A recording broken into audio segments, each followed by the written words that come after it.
Like, I love you, bro. मेरा कोई नहीं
Oh, Baiju isn't in his shop. Oh, you're looking for Dr. Baiju. He's resting today, but he said to send any patients to the back room. Ah, okay. Thanks. We'll head on through.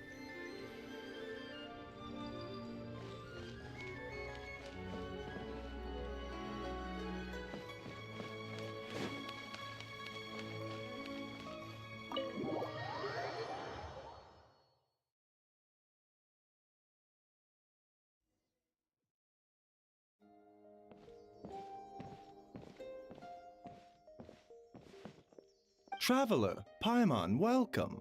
What can I do for you? It's the Traveler. He looks absolutely beat these days. He has these huge dark circles around his eyes, like he hasn't slept a wink. And he keeps spacing out.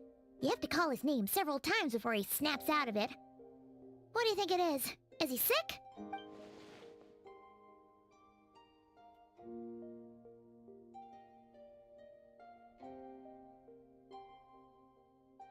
Very peculiar. In all the time we've been acquainted, this is the first time you've come to me with a health complaint. Come, let me take a look at you.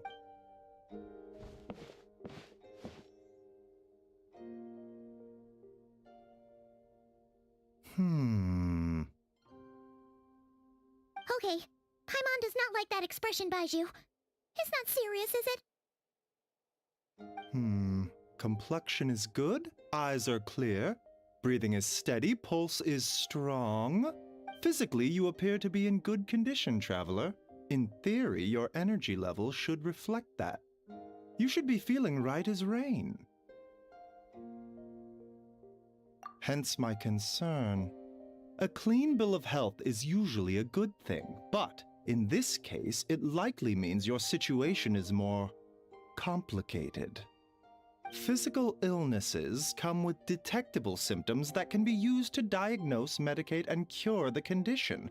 But afflictions of a non-physical nature, they fall outside a doctor's realm of expertise. Huh? What do you mean, non-physical nature?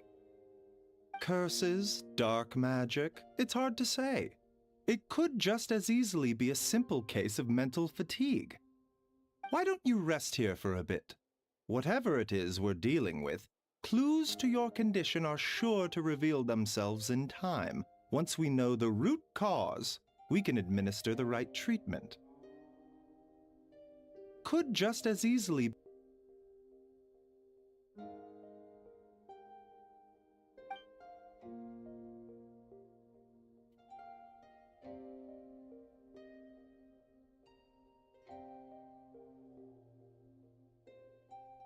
In the meantime, Changsheng and I will review the relevant literature for afflictions that present with mental fatigue.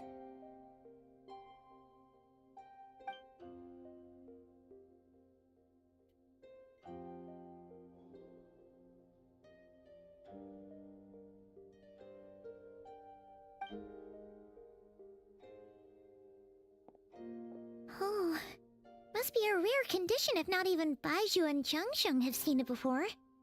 Well, all we can do is take their advice. You look like you're about to collapse anyway. Just get some rest. Paimon will be right here by your side. Fingers crossed.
Traveler! Traveler! Rise and shine! Time to wake up!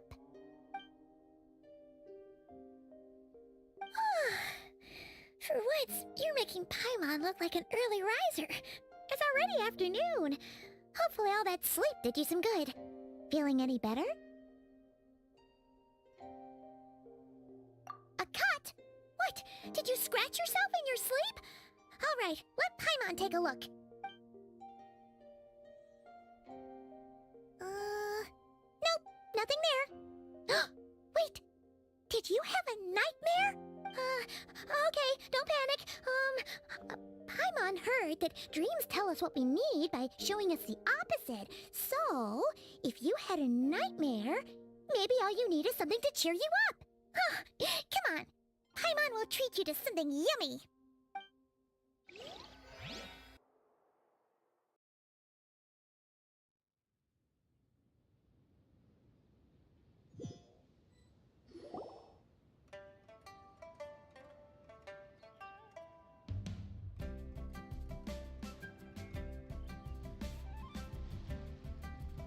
What? So, in this dream, you were trapped in a weird place with thick fog everywhere, and then a spike came out of nowhere and stabbed you in the back? Oh. Okay, a new one. Are you sure it was a dream? Because from the way you describe it, it sounds like you were really there. But then again, you woke up right where you went to bed. And you were definitely in a deep sleep this morning. Then, it's decided. Paimon will stay up and watch over you tonight. If anyone tries to mess with you, Paimon will beat him up. Or, wake you up first and then we can beat him up together.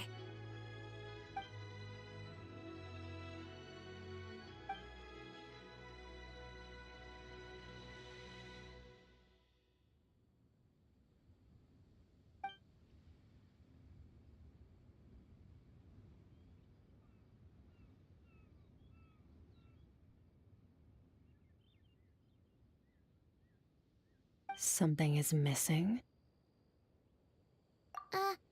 Did you just say something?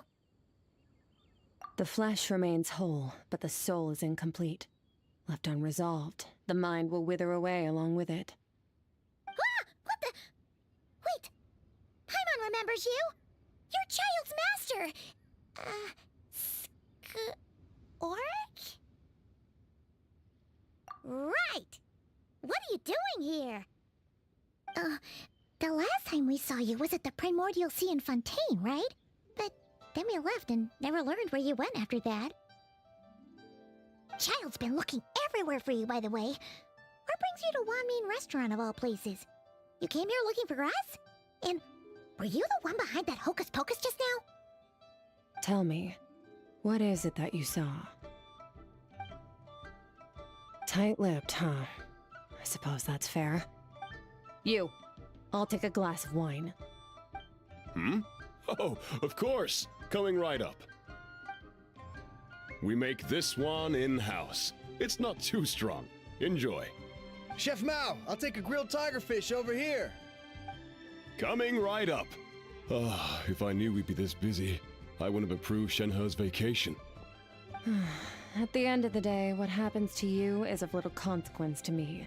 I'm not here to try and win you over. Trust me or not, the choice is yours. If you want my help, now's the time to speak up. You have until I finish my drink. I was investigating an abyssal disturbance in the area and happened to notice you. Part of your soul is damaged, and the wound bears traces of abyssal corrosion. Need I say more? Neither of those things sound good.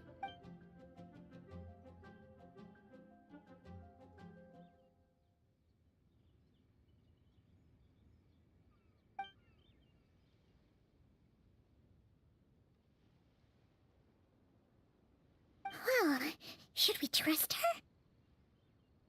She mentioned an abyssal disturbance. Maybe that has something to do with what's going on with you. But we could always find a different expert on the abyss to help us out. Yeah, and that thing she said about your soul being damaged is scaring, Paimon. Definitely something we should fix sooner rather than later. Skirk's an interesting one, that's for sure. But from what Child's told us, she doesn't seem evil, at least. 1, 2, 7, 10. That'll do. Well, have you made up your mind?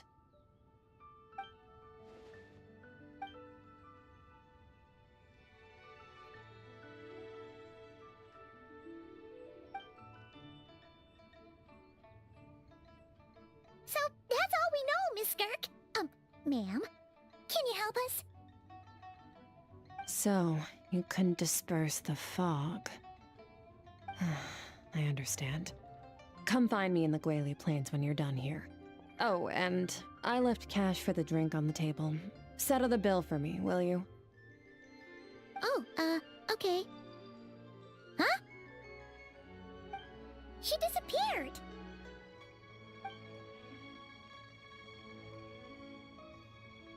Wait, hold on. You overpaid.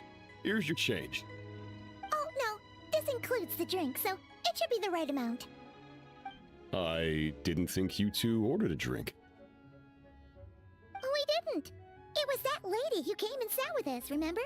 You brought it out to her yourself. You sure? I could have sworn there were only two of you at that table. What? What'd you put in their dish, Chef Mao? Some kind of hallucinogenic mushroom? You got them seeing things. Seeing things? Wait, so neither of you noticed her? Young lady? About this tall? Wearing a purple dress? She ordered a glass of wine! Oh, now you mention it, that vaguely rings a bell. And it looks like I did open the wine jar, so it must have just slipped my mind. In any case, that settles your bill. Come again soon. Coming! Okay, what was going on there? It's like they didn't remember Skirk being there at all. Even Paimon was half convinced we hallucinated the whole thing.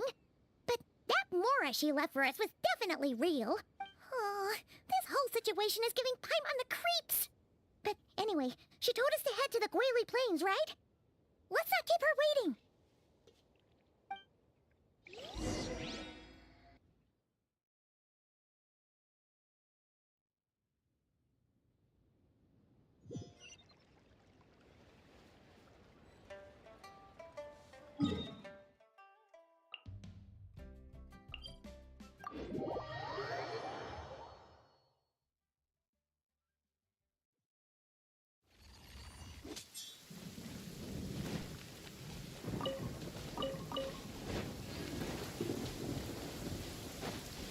Merciless.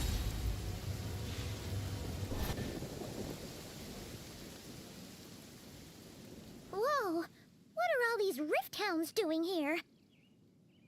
Huh, looks like they're collecting something. Let's go check it out.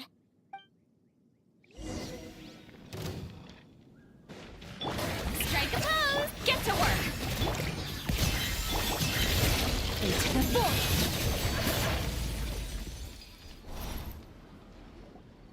So, this is what they were collecting. It looks kinda like... Yeah, what is going on here? From the moment they are born, all beings with great power have an impact on this world. Even if their body is sundered and their soul extinguished, their influence remains. Gods are the most common example of that. The remnants of gods who fell thousands of years ago remain buried deep within the earth, carrying within them a warped will and a dark curse. Together, these remnants form what you call god remains, and it appears that some of those sealed here were dug up and removed. There are traces left, but they're fading fast. What are you doing? Nothing! Just wanted to make sure you were, real?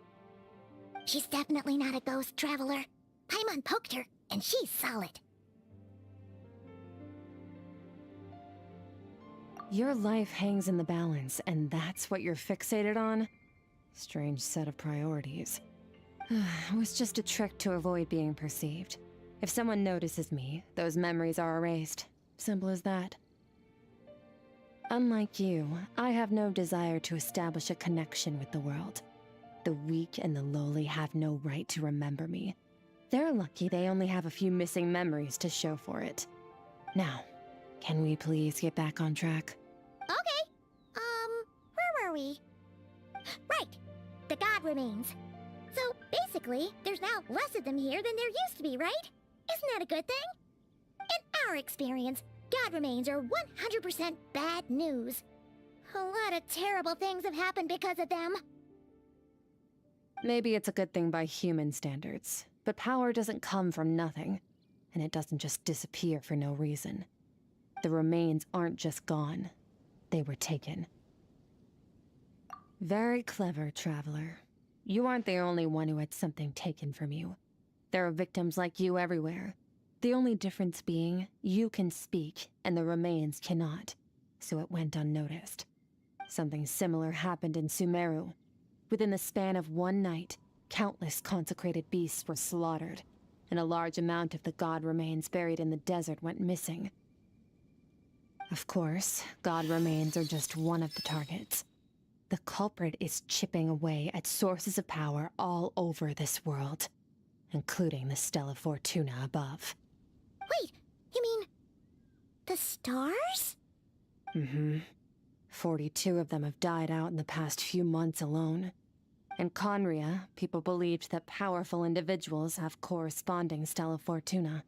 Even should that individual fall, their Stella Fortuna would not disappear, but gradually evolve into a new constellation. Yet now, stars are disappearing from the skies entirely, and it's not hard to deduce what's happening to the power they contain. Something has been leeching power from this world like a parasite steals nutrients from a host. And now, it's no longer satisfied with the remains of the dead. It wants you. This time, it only took a fragment of your soul. But next time, there's no telling how far it could go. No one knows. All I know for certain is this.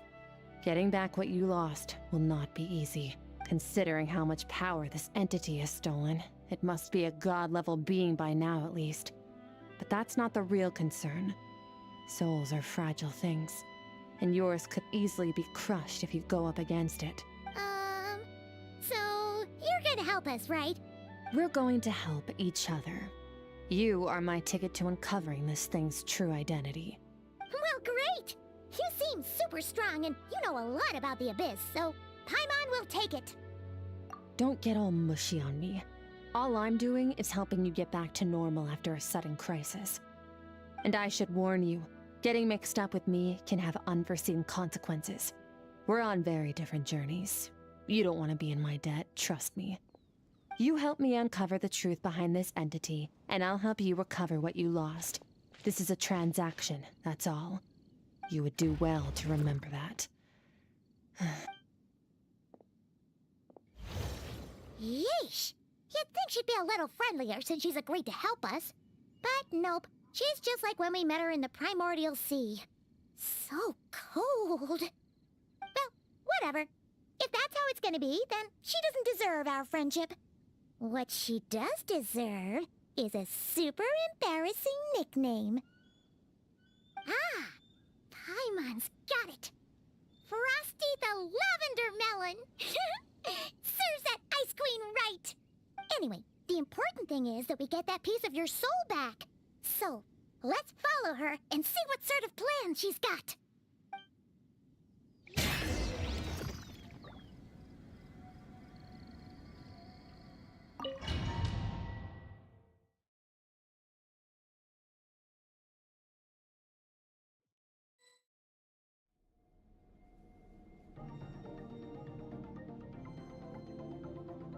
Whoa!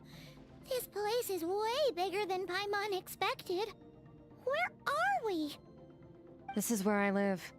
I suppose it's the closest thing I have to a home here. It is. I brought you here because time flows differently in this place. I don't know how much Ajax has told you, but when he fell into this space, I mentored him for 3 months. In that time, only 3 days passed in the outside world. Ajax? Oh, right! That's Child's real name! Yeah, Paimon remembers him mentioning something like that. So, a month here is equivalent to 1 day in the outside world? That should mean we're safe from that power-hungry soul snatcher for now, right?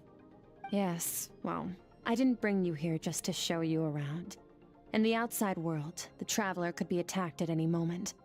But coming here has bought us quite a bit of time.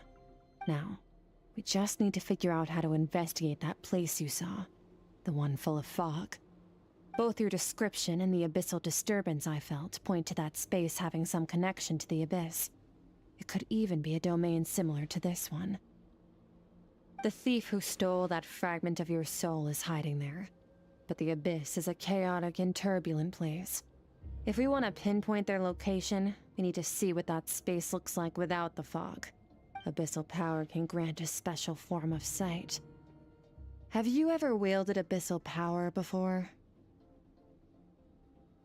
Okay. Do you plan to learn?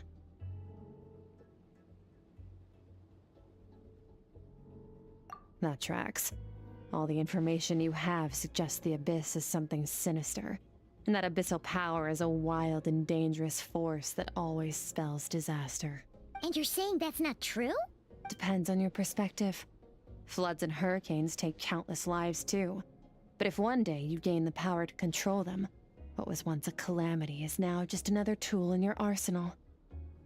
I'll respect your opinion, though. Just means we have to turn to the second best option.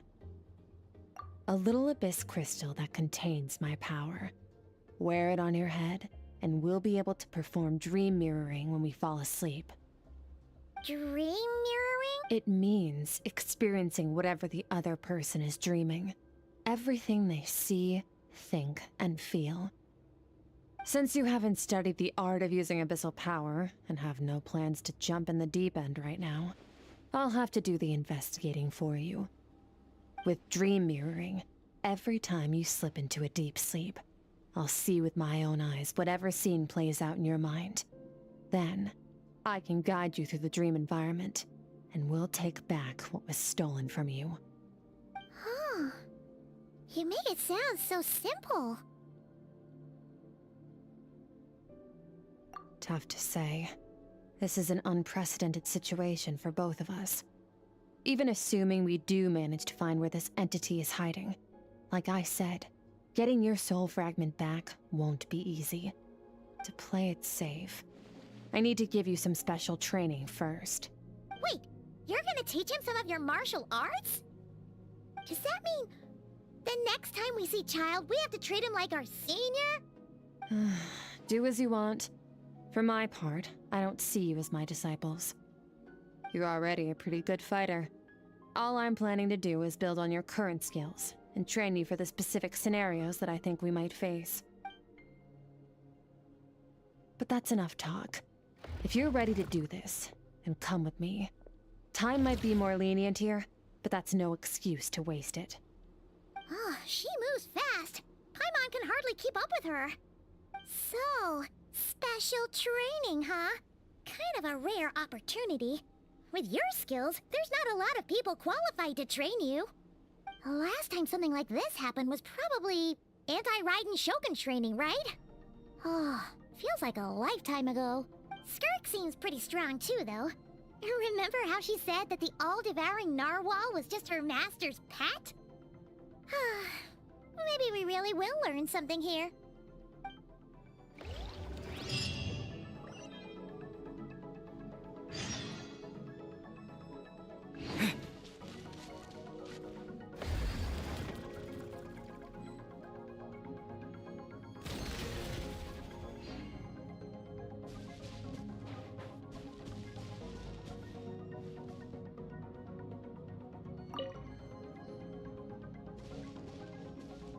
Ready? Bring it on! Your training will be split into 3 stages. Testing your blade work, elemental abilities, and reasoning skills. We'll start with blade work. You're no rookie in this area, so I won't bore you with the basics. During your long journey, you've no doubt sparred with a lot of talented sword fighters. Consciously or not, you'll have picked up all kinds of techniques from them. You bet! There's Kaya, Master Jean, Kuching... Oh, and Kazuha, Ayaka. Yeah, we've met sword masters like you in every nation we've been through. You sparred with a bunch of them too, right? Nice to know it's all gonna come in handy now. Don't get too smug. In sword fighting, techniques alone are not enough. You need a cohesive system to bring it all together. A style or school of fighting. To use the human body as an analogy, your style is your skeleton, the foundation, the framework. Techniques are the muscles and other flesh attached to the bones. This is where your strength comes from. Improving your sword fighting is like growing that body. If your frame got bigger and taller, but you didn't add any muscle mass, you'd be weak and flimsy. Then again, if you packed on pounds of flesh without a big enough frame to support it, you'd end up bloated and unwieldy. You need to do some introspection. Take a good, hard look at your past experiences and figure out which parts of what you've learned are just techniques, and which parts can be used to form your own system of blade work. Only then will you get the full utility out of all your thoughts and observations along the way. Only then will every strike you deliver make perfect sense. Wait, is that it? Paimon thought you were gonna teach him some cool new moves. Like when you went swoosh and opened a tunnel to another place. One day, you'll reach a new level of power where you realize that even that's as basic a trick as any other. But right now, our sword styles are so wildly different that teaching you mere techniques is pointless. There are no shortcuts in the pursuit of power. Failure is your best teacher, and rigor is your coursework. That's all I have to say. Time to make a start. Train until you're satisfied with yourself. Now focus. Destroy the crystal columns as swiftly as you can.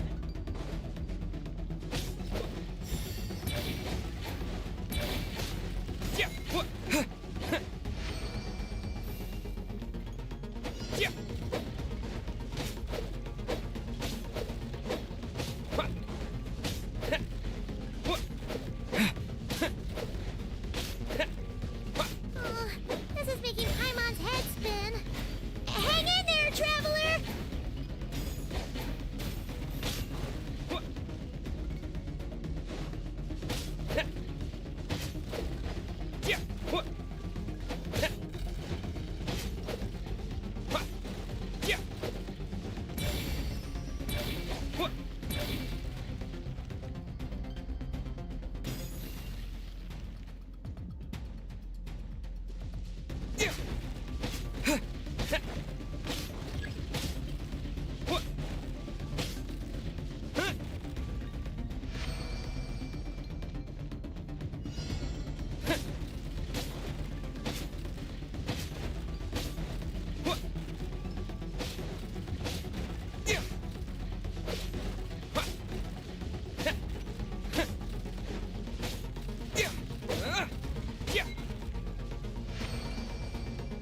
Stay calm.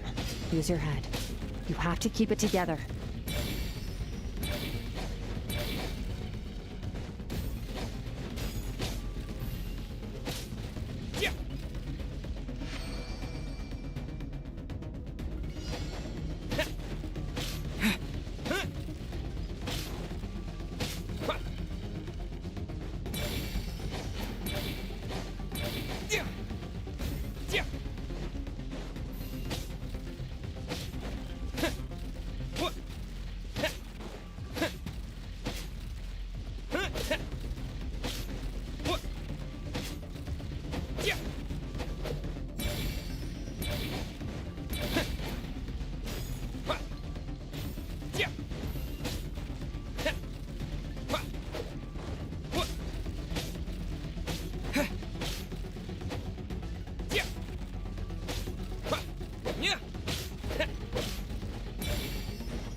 This moment will be frozen in time. Cut to the chase. Consider a moment of true mastery that you've witnessed in another person, and ask yourself, what lies beneath the surface? What's their guiding philosophy? What's their state of mind as they maneuver their weapon? Now take that and practice it right away with speed, skill, and strength, over and over, until your hand is one with your mind. This is the only path to true growth. Step on up. Dance with the waves.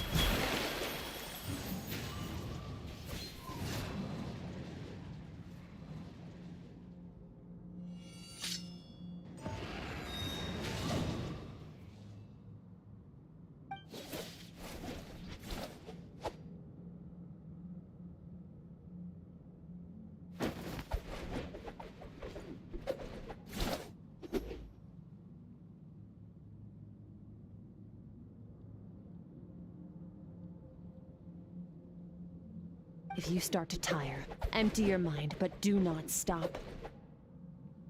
Stay in that frame of mind as you keep up the fight. Get rid of all redundant movements. Imagine your sword is an extension of your own body. Wield it just as you wield your arms, hands, and fingers. 'Twas on a deserted, moonlit night that the hero approached the vile dragon's limpid lair. Ring cutter! Feathers fleeting wet, the white heron treads water, a sight without flaw. Master of Inazuma Kamisato art Tachijutsu.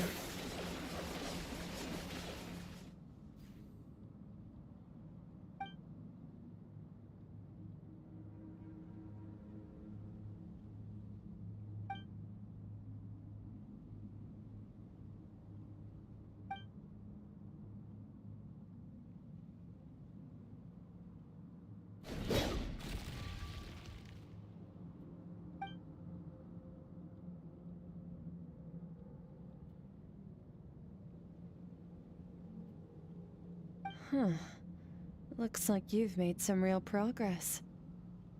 That concludes your training session. Awesome! Paimon knew you could do it! How do you feel?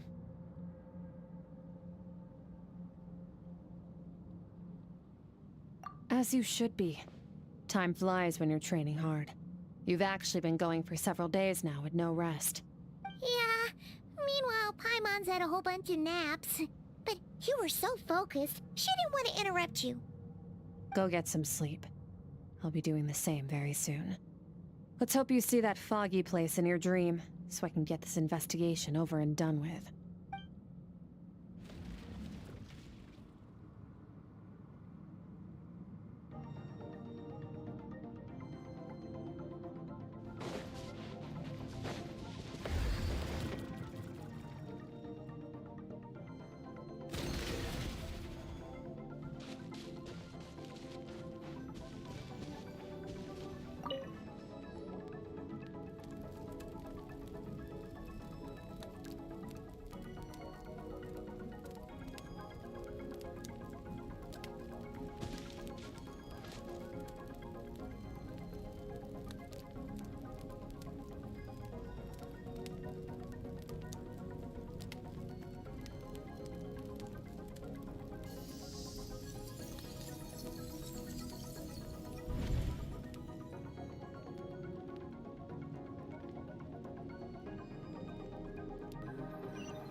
Skirk, why are you skipping classes again? We've talked about this. 'Cause he's a crabby old man, and he's a boring old man. I don't like going to his classes. Excuse me. You shouldn't talk about your teacher like that. It's very disrespectful.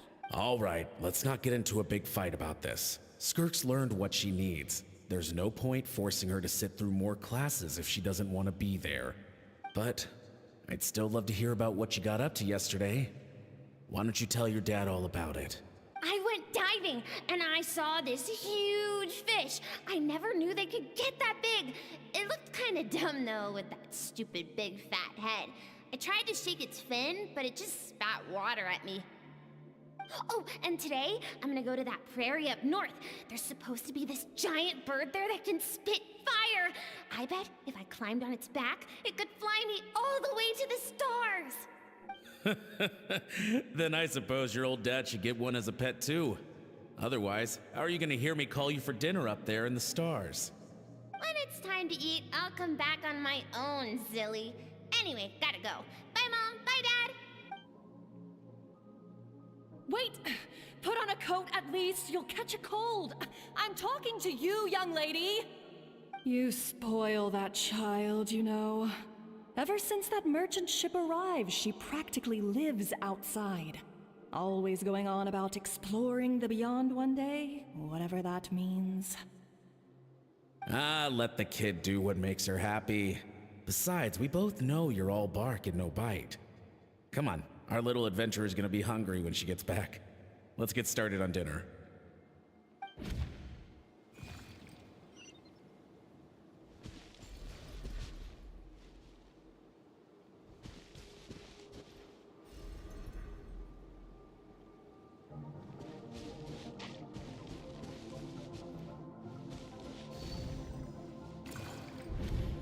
The stars shimmer high above. But what lies beyond the stars? Mountains as far as the eye can see? An endless snowy plain? Or maybe buildings taller than the sky, like the people from the merchant ship said? I can't be the only one asking these questions. The universe is fascinating. If only I could meet some other people like me. We could set sail together and explore every corner of the world. I'm sick of being a kid. There's so many amazing things out there, and I'm ready to see them all. But for now, I'm starving. Better get back.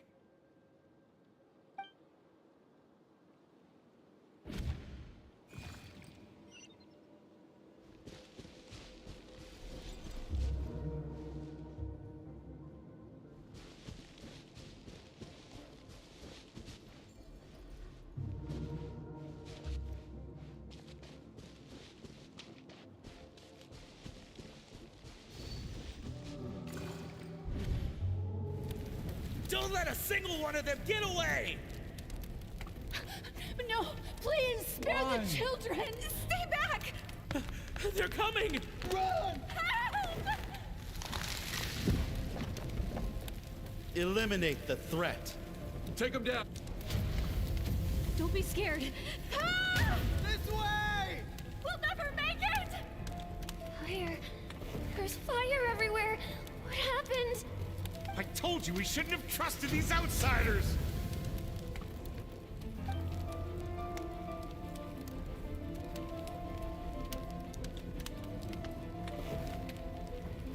Why are you doing this?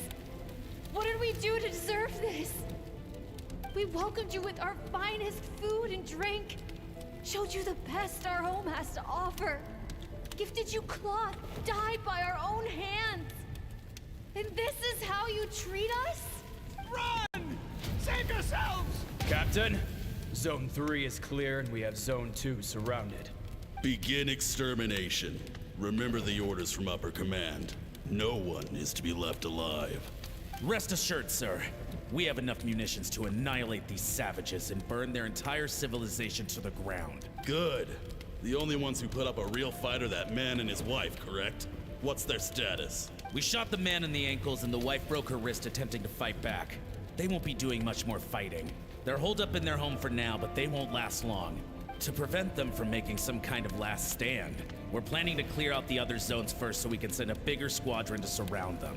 Well, well. Turns out some of these beasts do know how to use their claws. Now the threat these savages pose will be undeniable. Let them cling to what's left of their lives for a little longer. Once the other zones are cleared, I'll cut off their heads myself.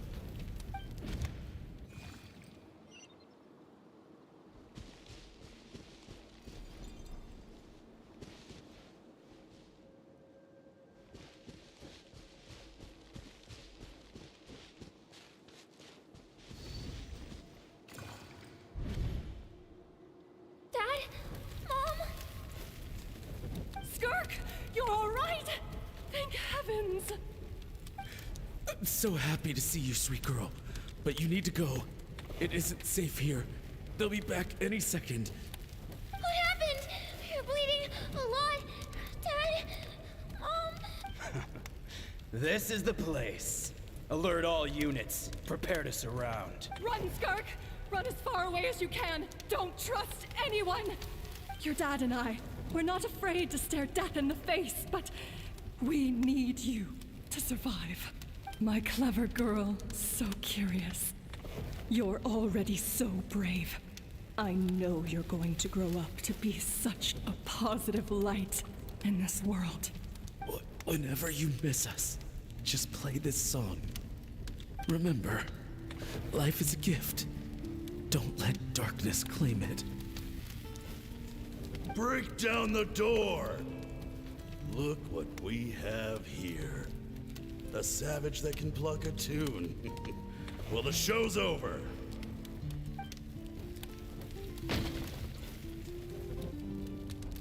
You!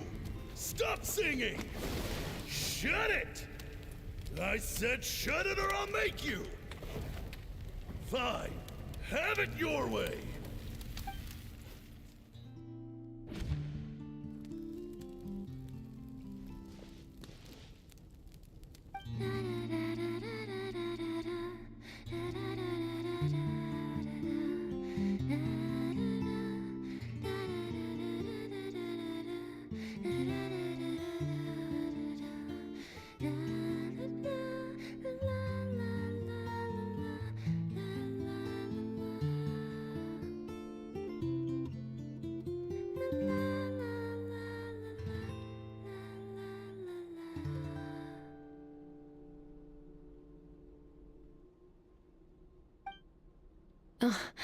You're awake?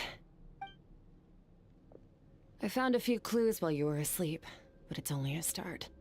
Now, time for the second stage of your training. This time, the focus is elemental energy. Come find me when you're ready to begin.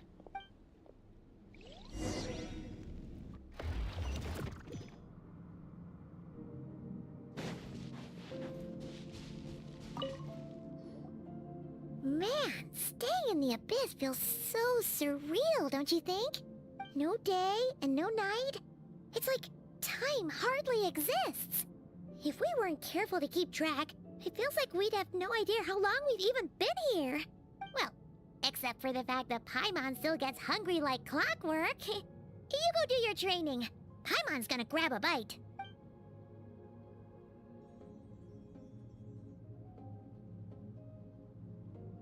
The way I see it, the pursuit of power is divided into 3 stages.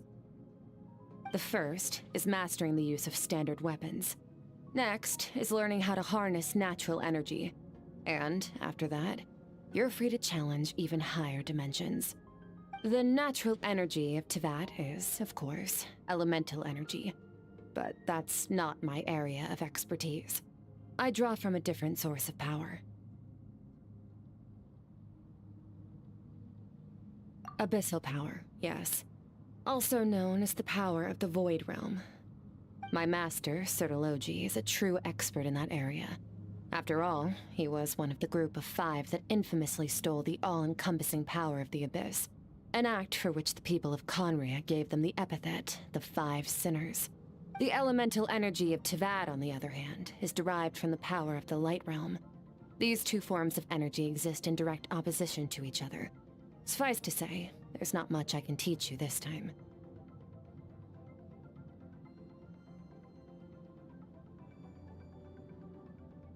A keen observation, traveler. Call it respecting local norms. The Abyss stands in direct conflict with the will of this world. So, to make my life easier, I disguise my power to make it appear cryo-like in nature. It's a technique I learned from some Conrian ruins, known as the 7 Shifting Serpent.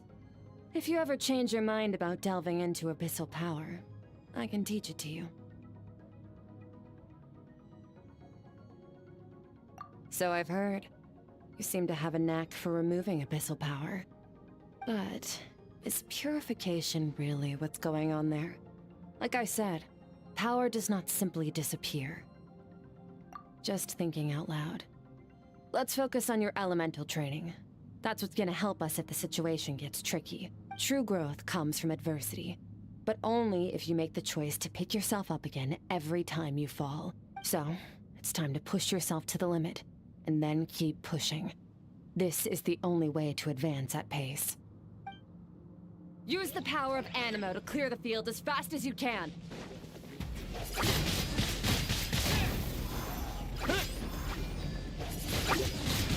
Windblade!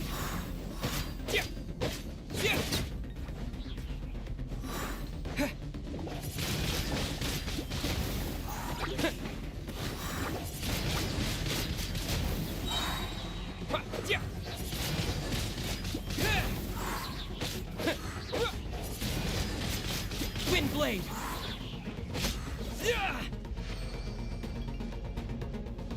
Observe your surroundings. Look for things you can use to tilt the scales of success in your favor.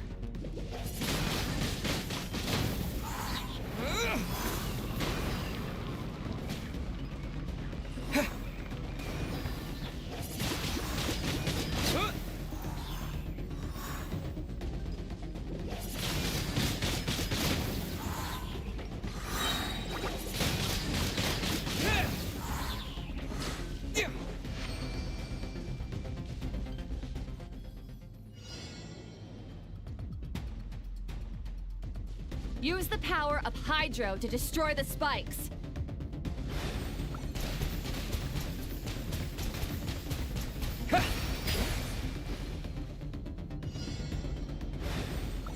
Faster!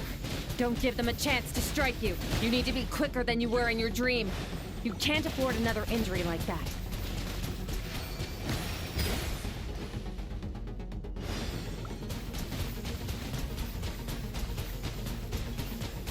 Water jet!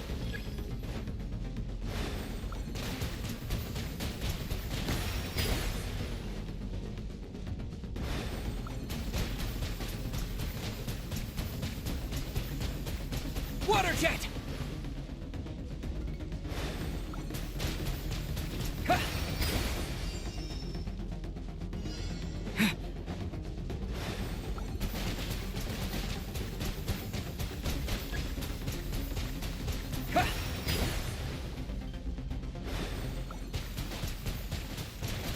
Water jet!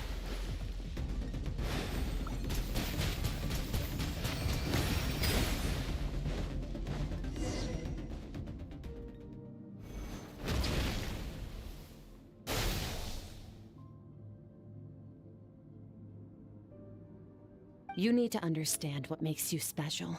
The ability to wield elemental energy without a vision and switch between the elements at will. It means your aspirations need no approval from the gods. Your power is not bound by the rules of this world, so be bold. Do not be afraid to chart your own path.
Very good.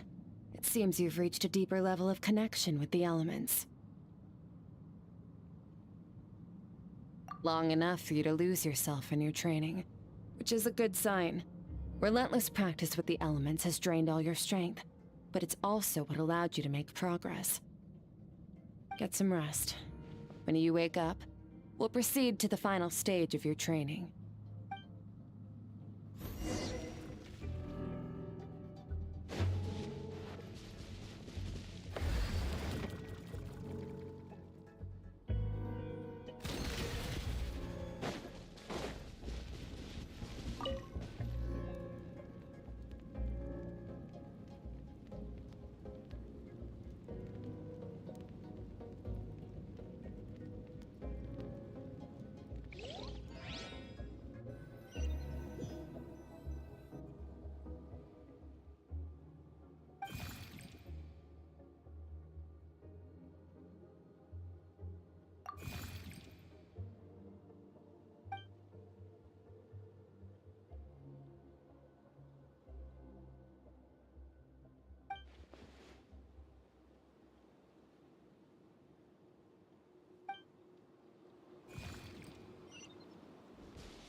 What is the secret to power? Longing, hatred, self-preservation. No, it is fear. The fear of losing those you love. The fear of watching your home burn. Fear of loneliness. Fear of death. Fear is the source of evolution.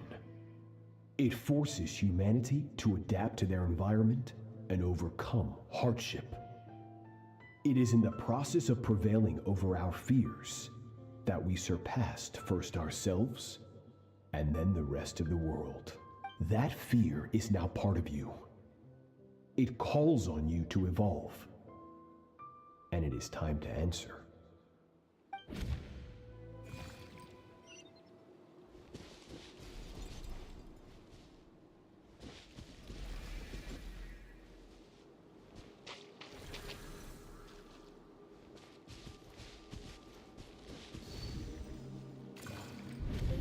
Any minute spent missing home is a minute wasted.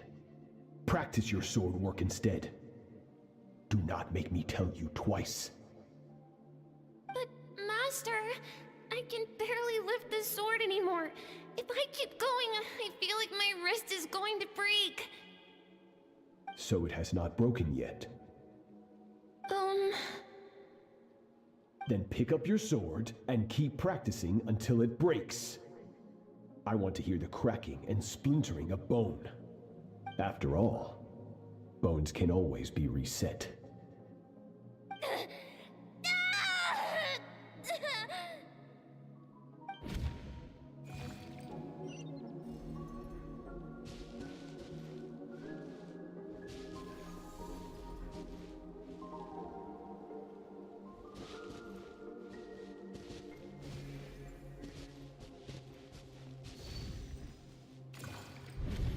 Good, Skirk. Once again, you survived. How do you feel? Cold and pain. These are signs that you are adapting to the abyss. Each time the flesh is torn and the spirit crushed, each time you claw back from the brink of death, you become stronger. I now understand why these people sought to destroy your homeland.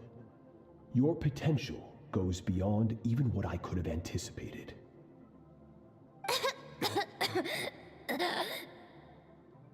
But you still have much to learn in your pursuit of strength. Your mind is rife with distractions.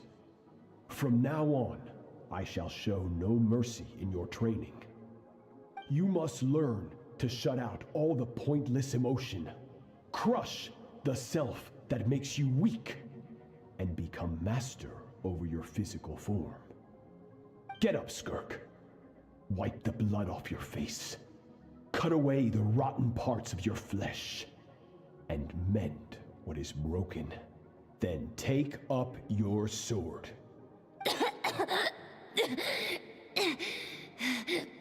Yes, Master.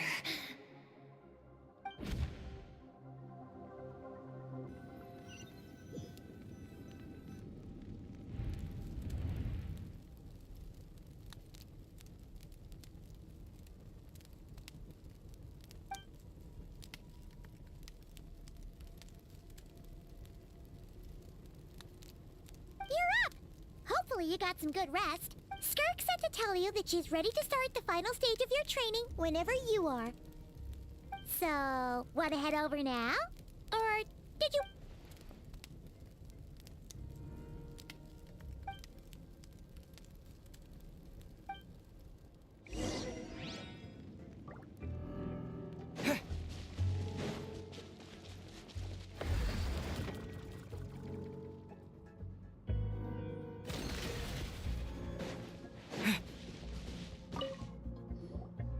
From your training so far, you have gained better command of the sword, and more control over your elemental abilities.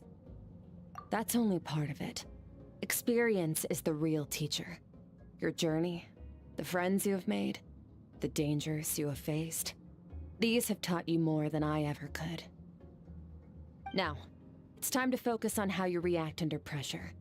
You must be able to think rationally, even in unpredictable combat situations.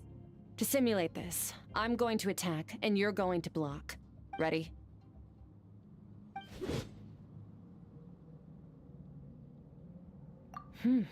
Not bad.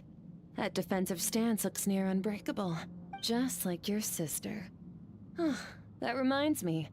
You still don't know what happened to her, do you?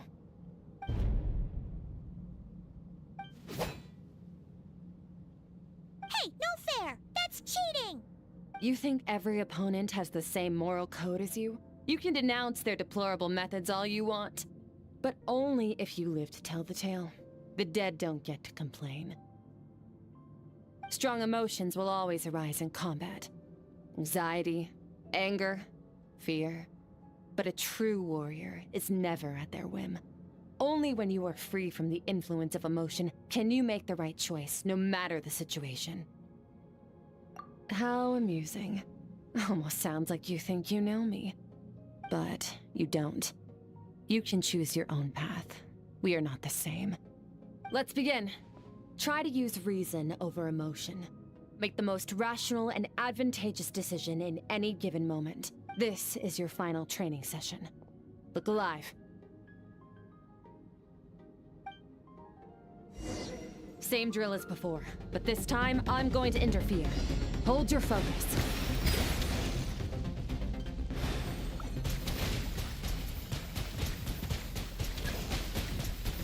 Water jet!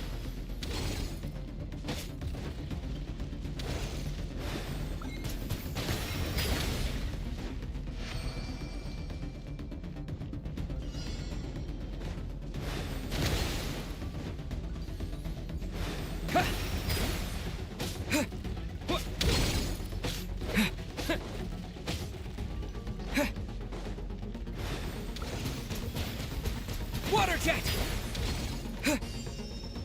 Yeah. Water jet!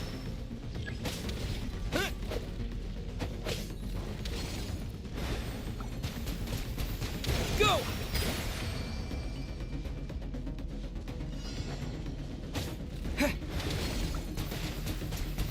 Go!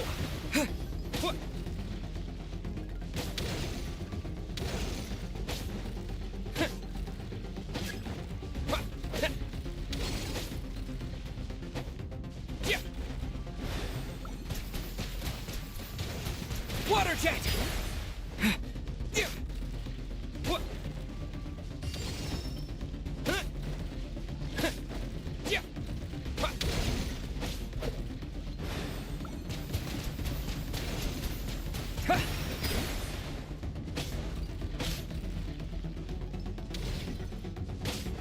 Not bad. Better than I expected.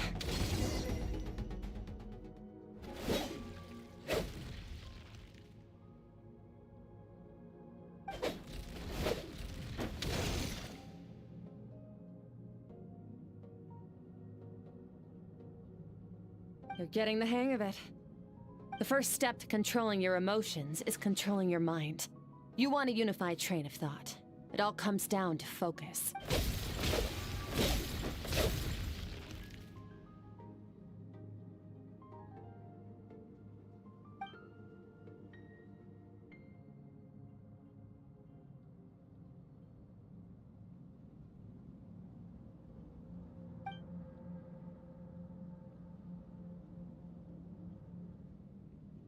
Your mind is rife with distractions. From now on, I shall show no mercy in your training. You must learn to shut out all the pointless emotion, crush the self that makes you weak, and become master over your physical form.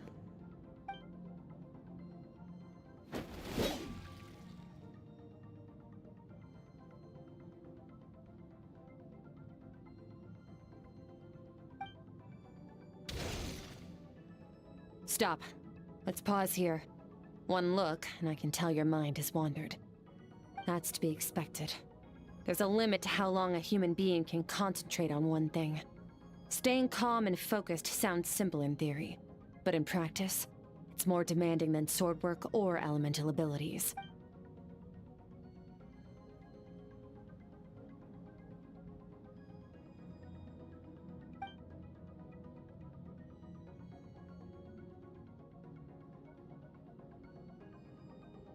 Get some rest. No point training further if you're already dead on your feet. Like I said at the beginning, the only goal of this training is for you to reach a point that you're satisfied with. You managed to push past your limits, which is a good start. You can be proud of that and sleep well knowing that you've earned it.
Skirk is amazing. She faced down that terrifying giant and cut its head clean off. Oh, she got hurt though, didn't she? I heard it was pretty bad. Yeah, well, that's a given. But the moment she was on the mend, she got right back to practicing her sword work. I heard Master suffered a grave injury once too. Lost an arm and a leg and still came back stronger than ever. Skirk's becoming more like him by the day. Incredible. I wonder if I'll ever reach their level. They're always so resolute, so unshakable.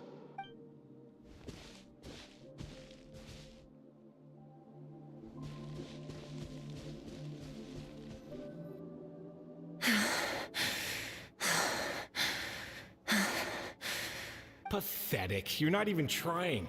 You're so much weaker than you think. Skirk, have you become a positive light in this world?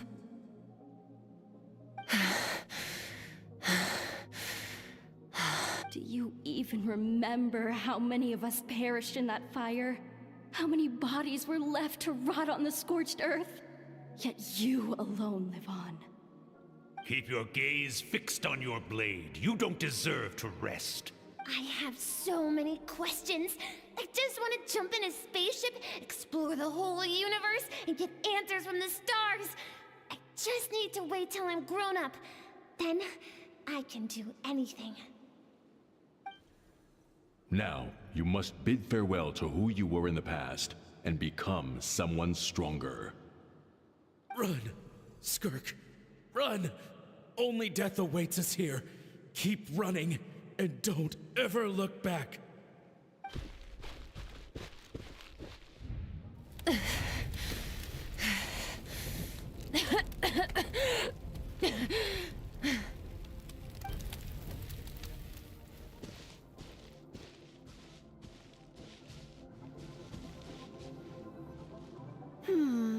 Let's see here. First things first, you need a new identity. Going around telling people you're from somewhere beyond the stars won't do, now will it? How about saying you hail from beneath the earth instead? As the Conrian saying goes, venturing out into the universe and down into the abyss are the same in that both are braving the dark unknown. Well, I'm a visitor on this planet, so I'll follow the rules.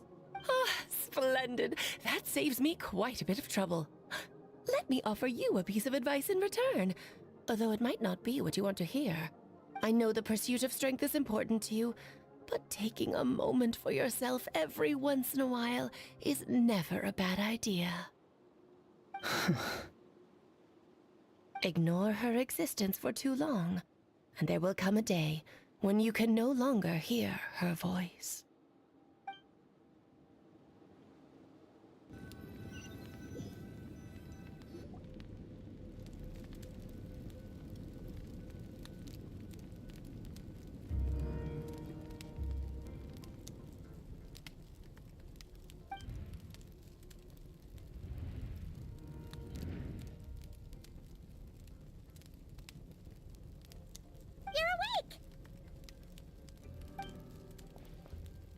You must be starving, right?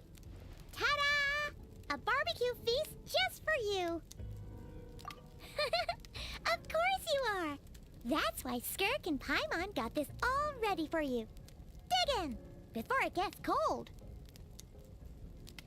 Ah, well, if you're around someone long enough, it's bound to happen. Plus, Skirk can cook. So, Paimon decided she can forgive the whole Ice Queen thing. Paimon's not one to hold a grudge. Here's an idea. Let's save the chit-chat until after the meal.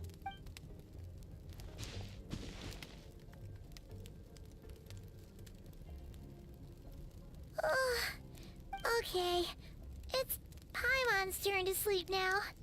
Wake her up when it's time to go.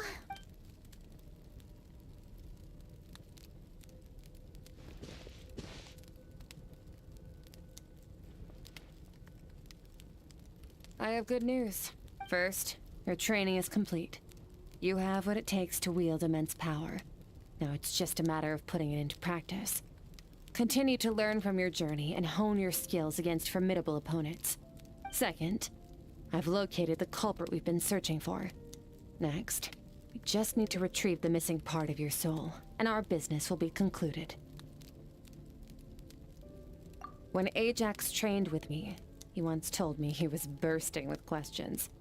So I allowed him to ask me 3 of them before he left. You and I may never meet again, Traveler. So if there's anything you want to ask me, now's your opportunity. Just like Ajax, I'll answer 3 of your questions.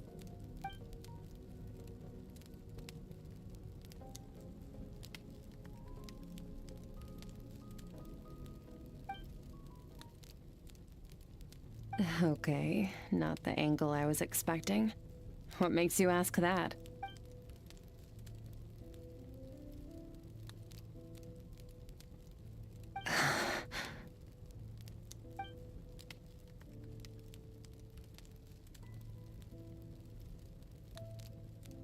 I knew that was a possible side effect. Closed off my mind to you for that exact reason. Even with the dream mirroring, you should have seen nothing but endless darkness.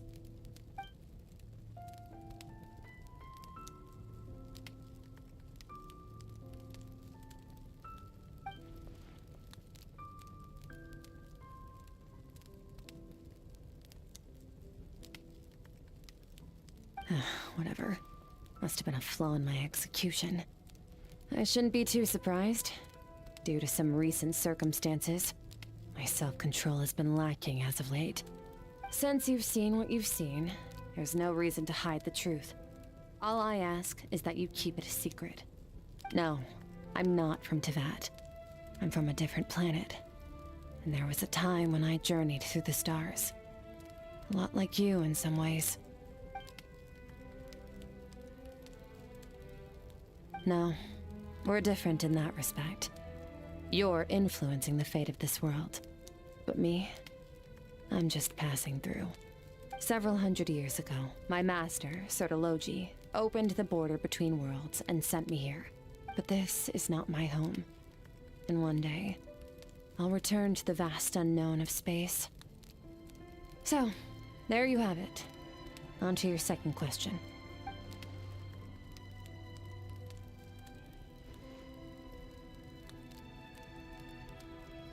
To become stronger. For certain reasons, I need to bridge the power gap between me and my master as quickly as possible. But first, I need to understand the source of his strength. To do that, I need to follow in his footsteps, walk the path he once walked, and somewhere along the way, I'll find out how to defeat him. That is my sole focus and purpose. Okay. You have one question remaining.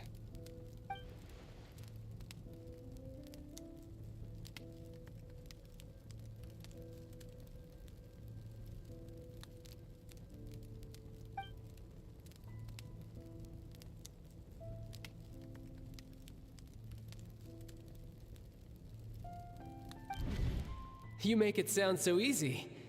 Ever since the incident I experienced there, I've never stopped searching for Master Skirk and that unknown abyss. But it's been years now, and I've still found nothing. Well, your last question?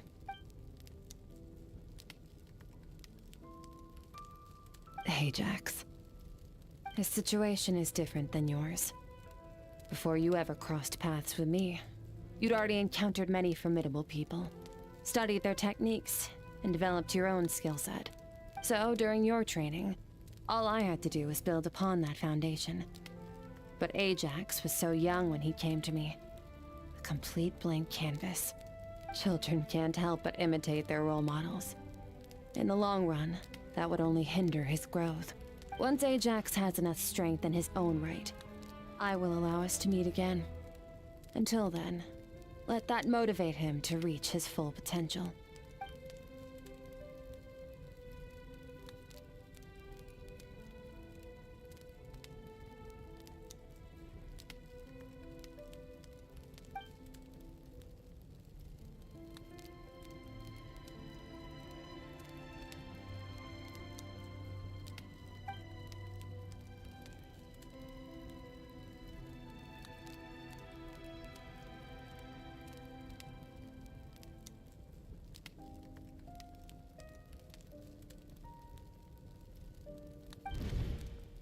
Unlike you, I have no desire to establish a connection with the world. The weak and the lowly have no right to remember me. They're lucky they only have a few missing memories to show for it.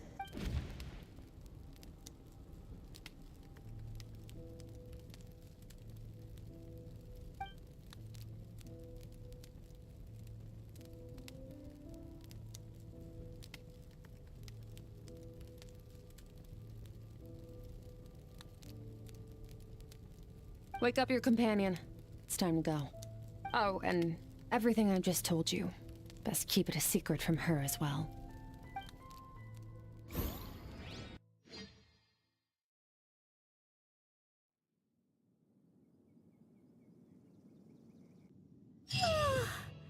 Time to go. Oh, finally. Where are we headed?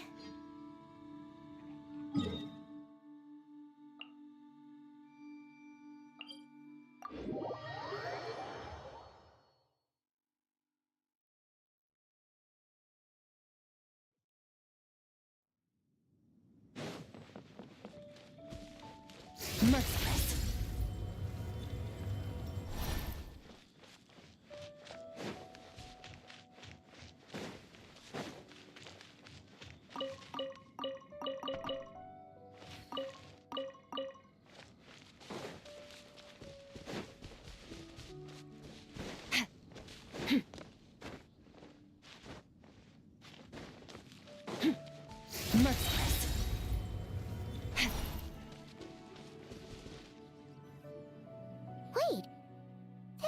the chasm, right? Yes. If we enter from here, we'll be able to reach that place from your dream. You have some experience with abyssal domains by now, but still, this is someone else's territory. Best to proceed with caution. Don't worry. Paimon's an expert at hiding behind other people for safety. Oh, but, that means you need to stay safe, Traveler. All right. Remember your training. Time to put it to use.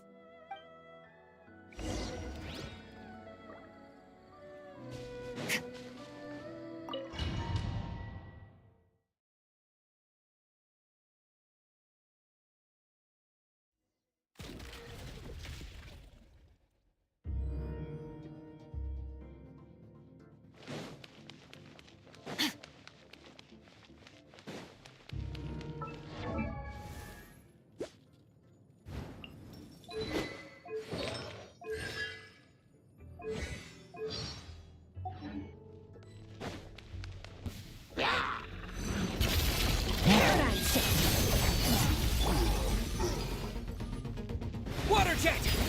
Yeah!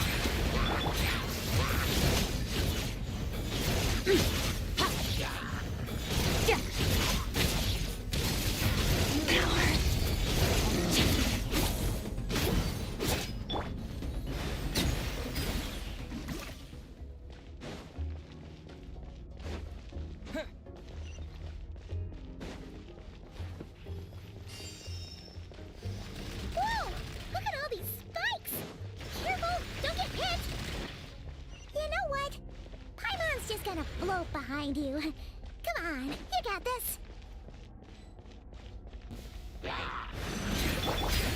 Merciless. Another star goes out! Bombs away!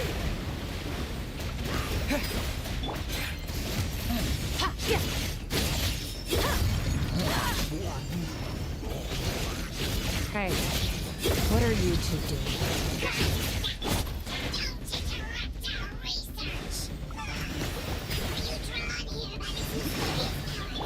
Dusty. Like an abandoned house. Let's press on.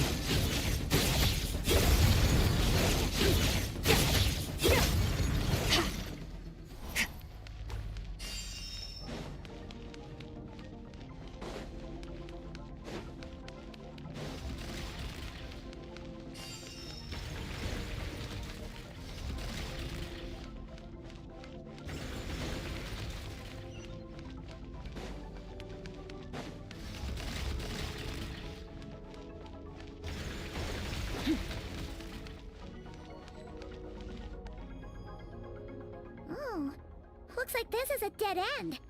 Did we make it to his hiding place? Ugh, this fog is making it impossible to see anything! This should be the place where you were attacked, Traveler. The missing part of your soul should be nearby. Can you sense where it is?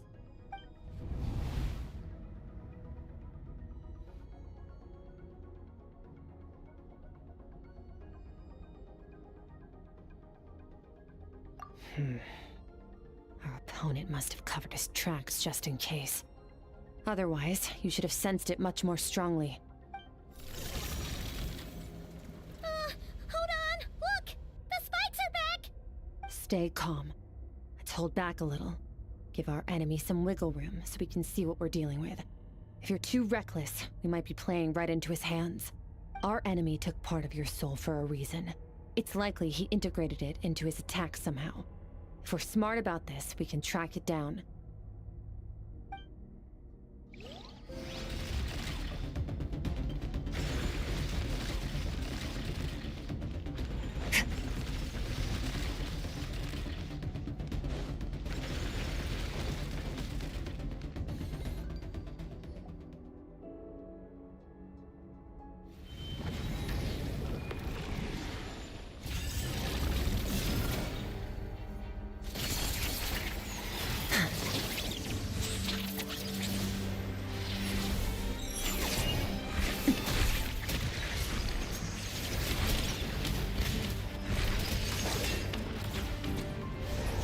From the start, the attacks have been focused on me. Trying to break through my defenses? see.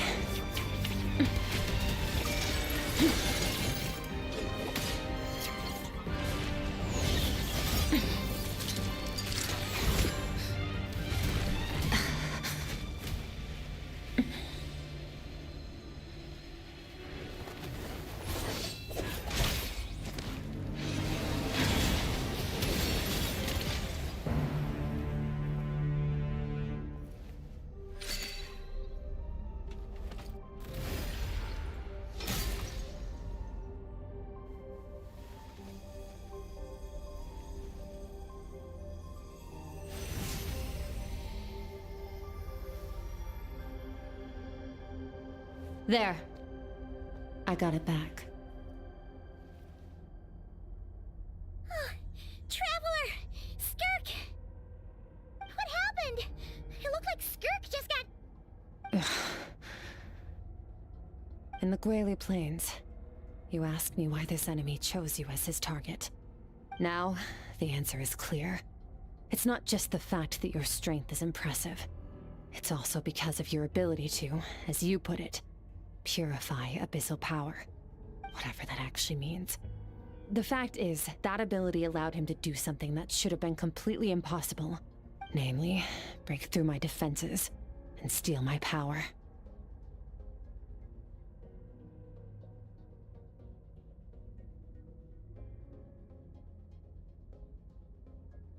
No, he couldn't have known I'd come to his domain.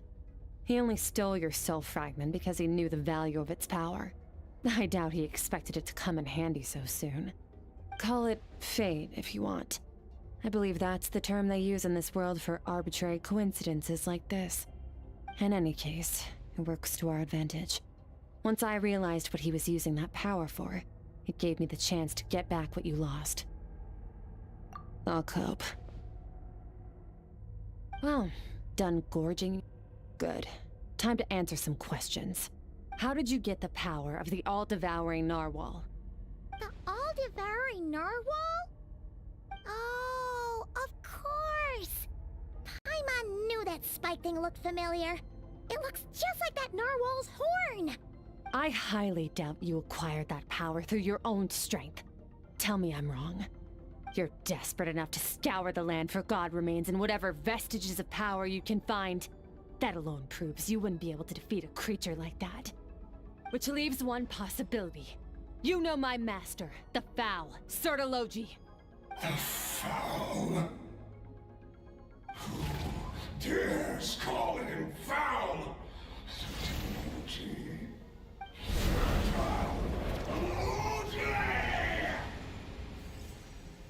What's wrong?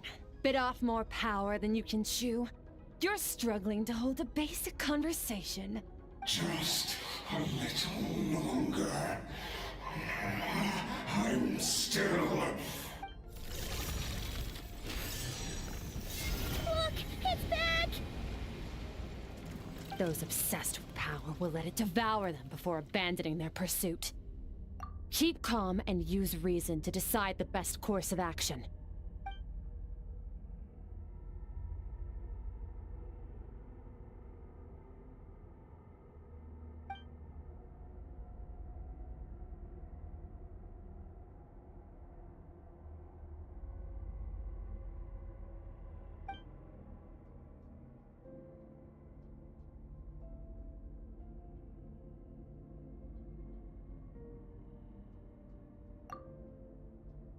Wise decision.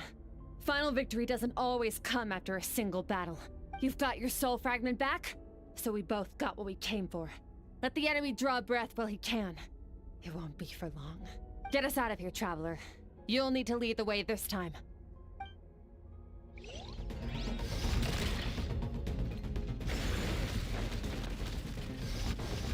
Skirk, is your shoulder gonna be okay? The wound is minor. It'll heal in no time. You should focus on getting out of here alive instead.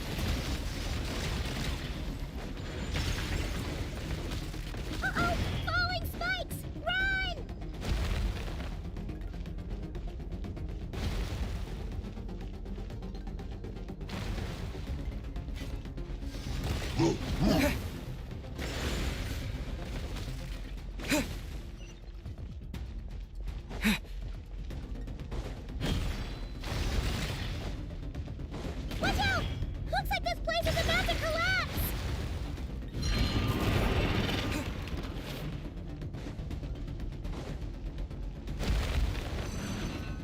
So, this guy's power has something to do with the all-devouring narwhal. Did you know that all along, Skirk? I had my suspicions. That's why I decided to investigate in the first place. But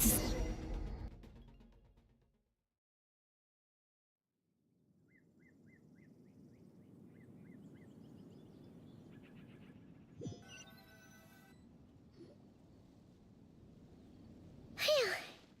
Oh, we should be safe here, right?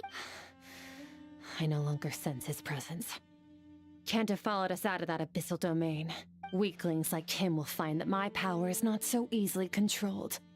He won't be leaving that place until he's managed to digest it.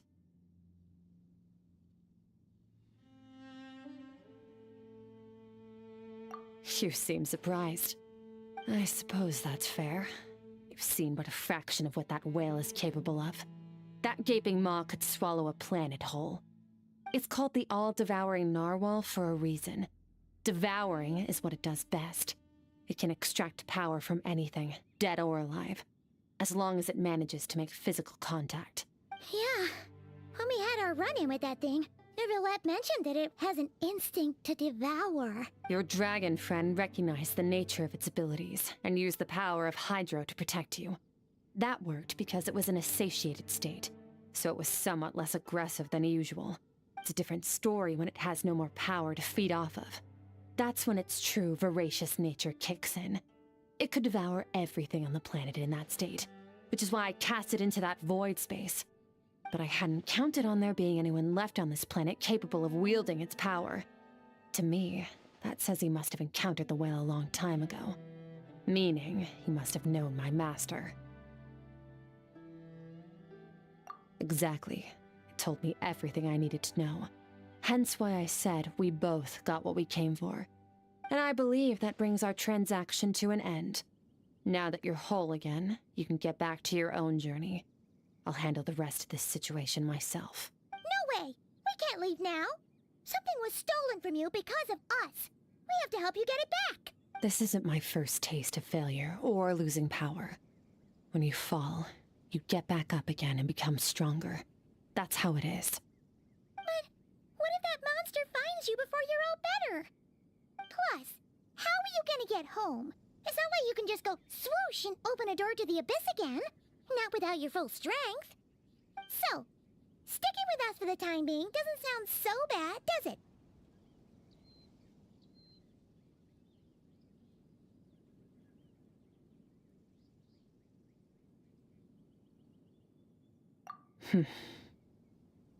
Fair enough. Then take this. What is it? A bag of Mora. Nothing in this world is free. I know that much. I'll leave the planning to you. Hurry up and decide where to go. We shouldn't linger. We should take Skirk somewhere she can rest. But where? Paimon gets the feeling Skirk wouldn't like being around a lot of people. Oh wait! Baizhu said we could rest in the back room of the pharmacy, didn't he? Let's head there!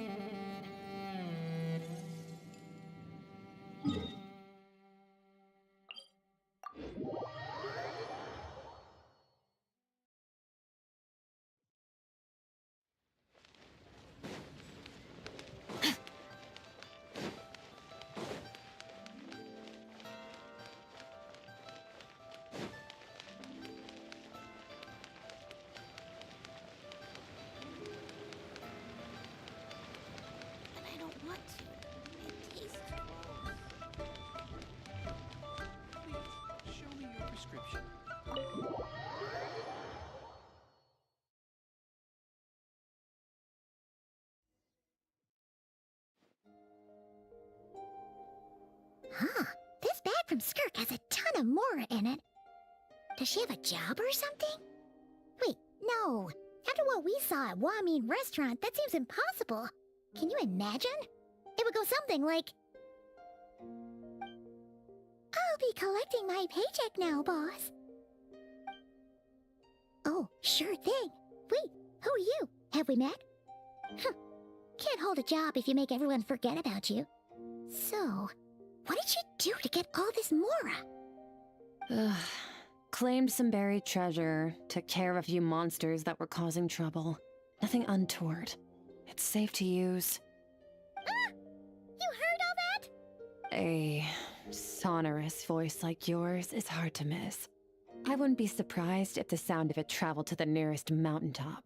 Then, did you by chance happen to hear Paimon's little, joke earlier? You mean when you called me Frosty the Lavender Melon?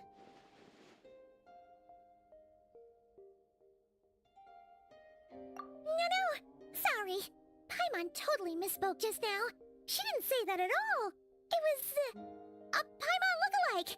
Yeah, she's a piece of work, that one. Always impersonating Paimon and giving people weird nicknames. Okay, fine. The truth is, Paimon didn't like you all that much at the start, but things are different now. You helped the Traveler in a big way, so what do you say? Friends? Ugh. I noticed there was only one bed. Go ahead and get some rest. Wait, what about you? I don't get tired, and I don't need rest. I'm going to practice my sword work. That should help me regain some strength. But your shoulder... Hey, don't just leave! Ah, whatever. Let her tire herself out. She'll come back eventually. Let's get some sleep, Traveler. That comfy...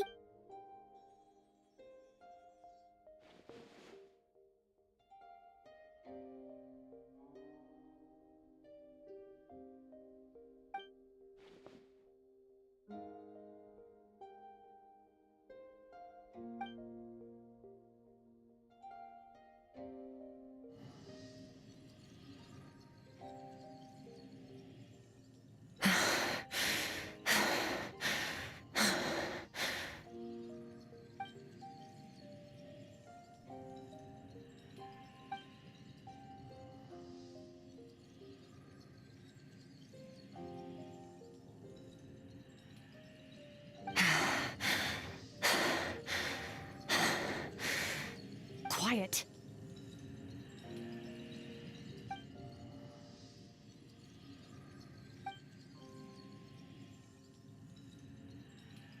Do you even remember how many of us perished in that fire? How many bodies were left to rot on the scorched earth? Yet you alone live on. Keep your gaze fixed on your blade. You don't deserve to rest. Run, Skirk. Run! Only death awaits us here. Keep running, and don't ever look back.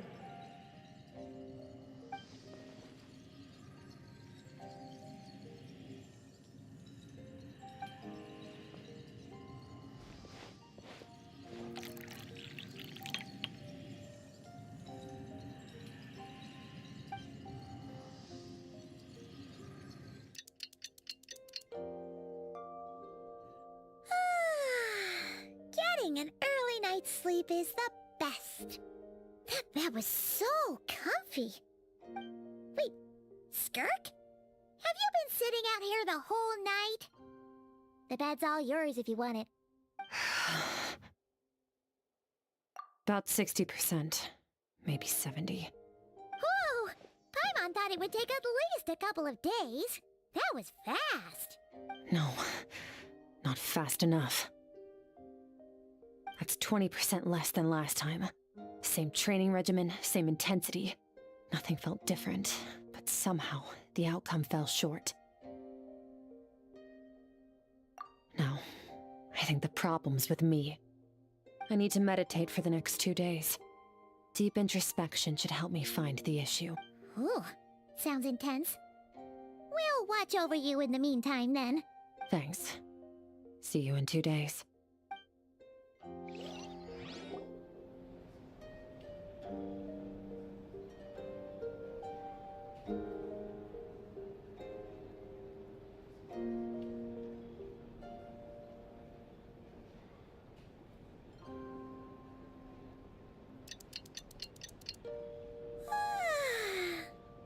Skirk is still meditating, huh?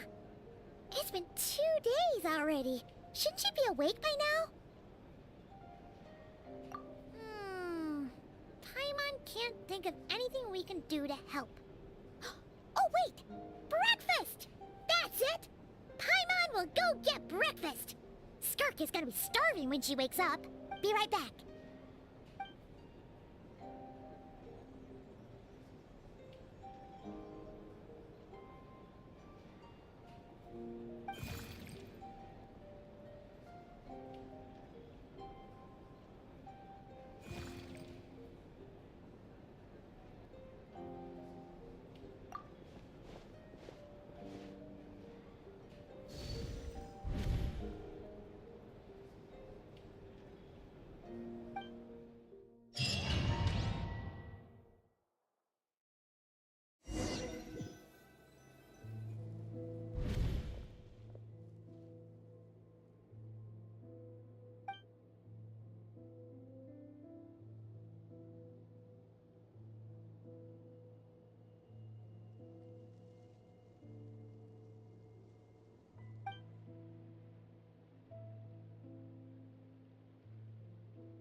That's right. This is Skirk's inner world.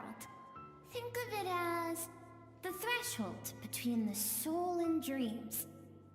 This isn't your first time here, but what you remember is probably a space covered in darkness.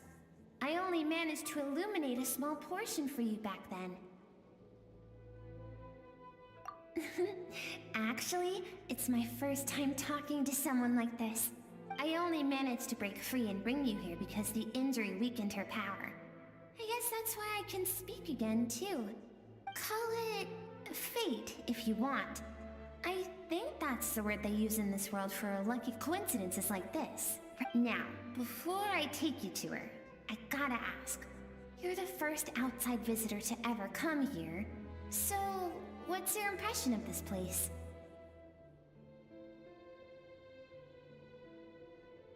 Oh, you noticed. This river represents Skirk's strength. Strength accumulates over time. It is the summation of a person's lived experience. So this river is where all the fragments of Skirk's life should converge into a single stream of memories and emotions, flowing forward as one. But as you can see, this river has been severed numerous times. It's because Skirk doesn't like who she was in the past.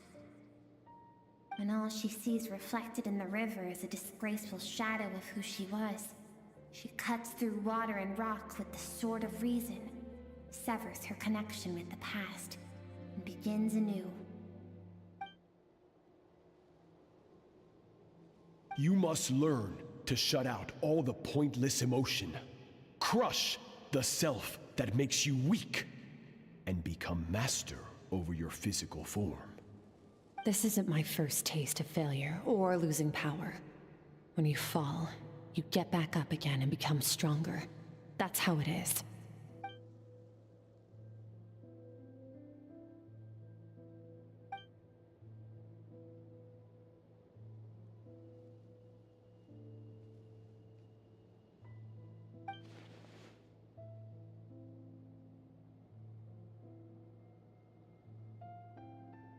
The answer to one mystery invites another question, I see.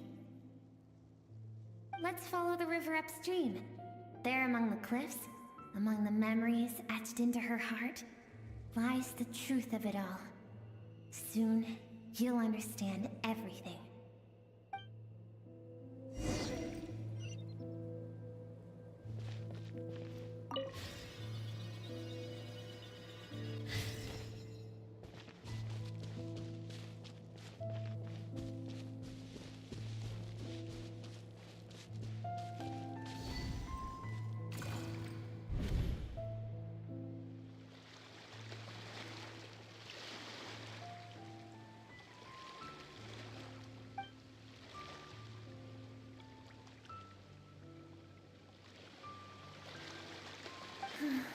I've always thought that, even when falling leaves don't come from the same tree, they can still form bonds of kinship when they meet.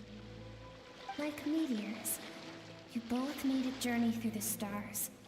Both travelers who have landed on a planet that is not your home. Yet, when she first noticed your presence.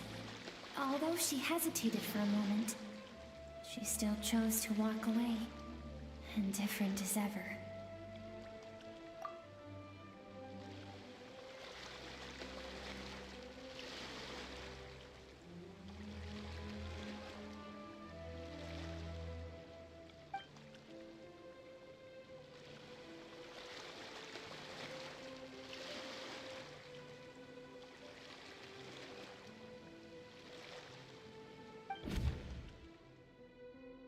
Seems like you've answered your own question.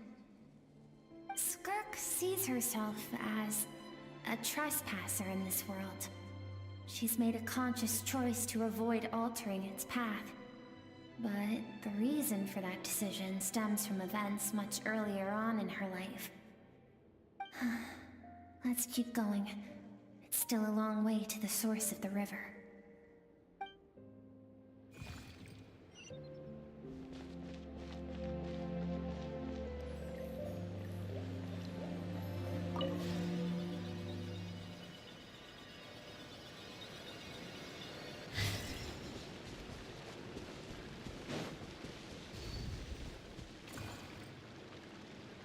You now have what it takes to wield immense power. From this day forth, I shall teach you no more. No one can become a worthy warrior through imitation alone. I have given you fangs and claws. Now, you must learn to hunt. You wish me to travel the world beyond on my own, Master? Indeed. Make new friends. Embark on your own journey. And piece together a new future from the shattered remnants of your past. We will still have contact through the abyss. But know this. One day, I will take the life you worked so hard to rebuild and reduce it to ashes. Just like the fire that haunts your mind. Why would you do that? I have told you before, fear is the catalyst for human evolution.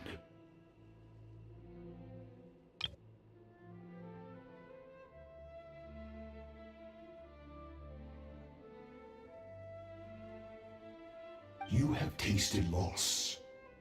You have known fear, so deep it can be felt in the bones. But as living beings, we all have an instinct to detach from that which harms us. And thus, pain dampens over time, and the acrid taste of fear becomes but a distant memory. Yet now, I have bestowed upon you the gift of fear eternal. It will drown you in the nightmare of your childhood, or it shall drive you to defeat me, whatever the cost.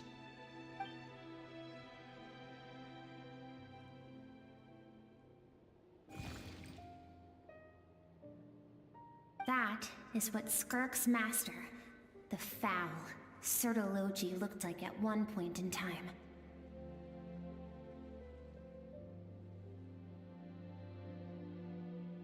Of course, as a higher being, physical form is a triviality to him. He could appear as a beast, a human, or even a monster that defies description. The form you see him in here, clad in abyssal armor, is the one he usually wears when traveling through the stars.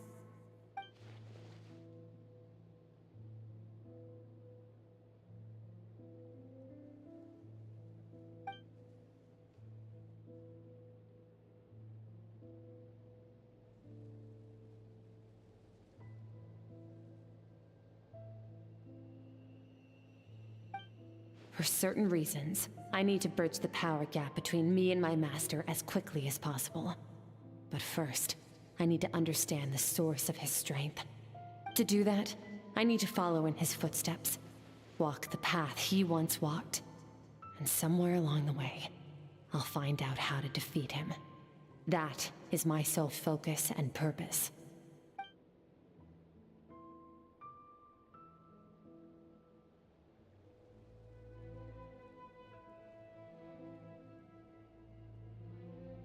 I'll let you in on a little secret. The real Certology is terrifying. The scope of his power is impossible to understand until you experience it firsthand. It is absolute. The power to crush all things. Shall we keep going? Let's...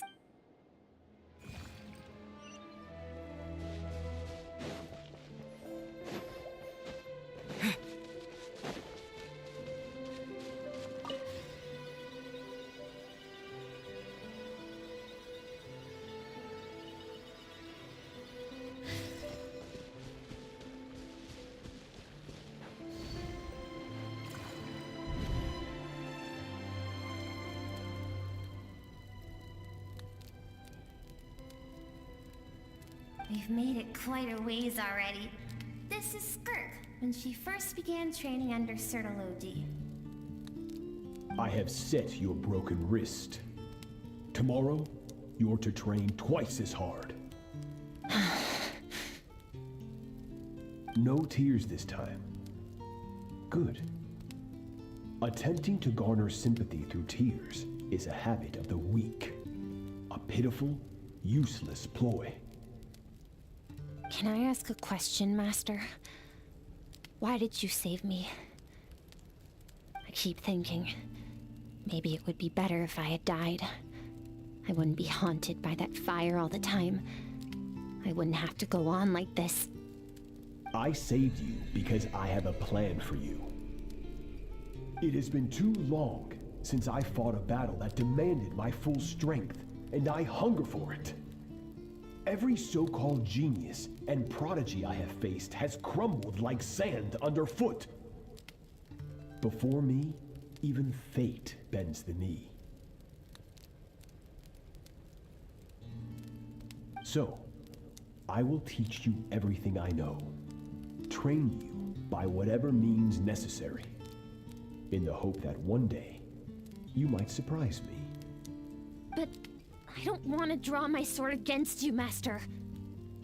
What you want matters little. Among the boundless sea of stars, the cries of the weak are but faint murmurs that disappear into the void. You of all people know that well. Yes, Master. From that day forward, all she knew was grueling training, emptiness, and fatigue. After some time, her talent bloomed, and she gained control over her emotions, like her master. How should I put it? It was not that human emotion disappeared from her heart, but that reason came to dictate all she was allowed to feel. I suppose it was at this point that she became the Skirk you know today.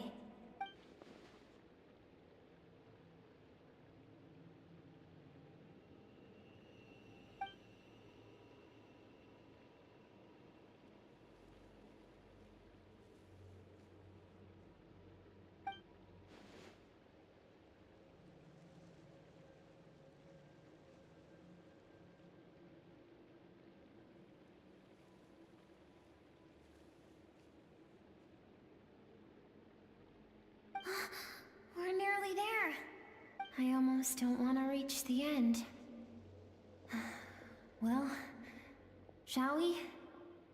This is the final stretch.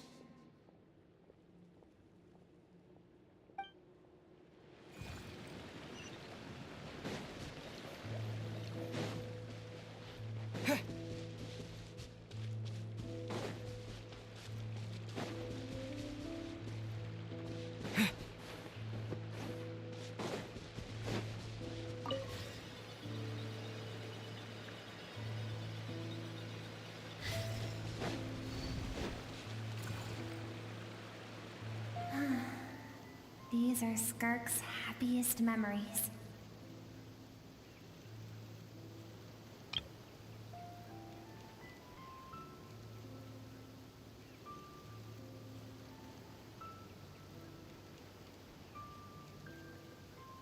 What a simple and carefree time it was. Wisps of clouds dotted the sky. The sun bathed everything in golden light. And when song filled the air, not even the shyest of flowers could resist swaying along. This is Skirk's homeland. She was so curious about everything as a child, always skipping school to go exploring instead. There was so much to discover. The treasures at the bottom of the sea, the secrets beyond the stars, and that merchant ship packed with adults wearing those strange clothes. Yes, the ship. That was the beginning of the end. It was a spaceship. When it arrived, the people that disembarked wore smiles on their faces and spoke of friendship. They claimed to be merchants from a neighboring planet, looking to establish trade. Skirk's parents, her relatives, her neighbors, everyone welcomed the newcomers with open arms and allowed them to explore the planet. To them, the visitors were guests and should be treated with hospitality. No one had any idea of what was to come. Several months later, an army of unknown origin arrived without warning and carried out a ruthless campaign to destroy everything and everyone on the planet.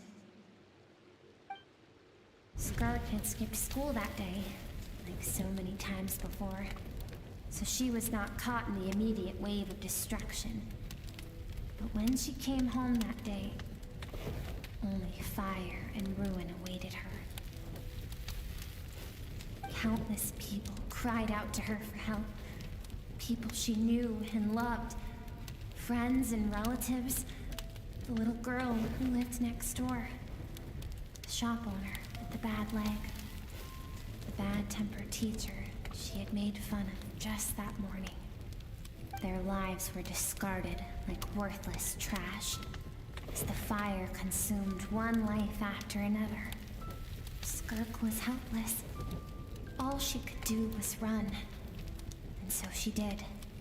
She kept running until an unexpected figure crossed her path. If Sertology hadn't been there in that moment, the fire would have claimed her life too. And there she would have remained, left to rot in the scorched earth, with no answer as to why any of this was happening.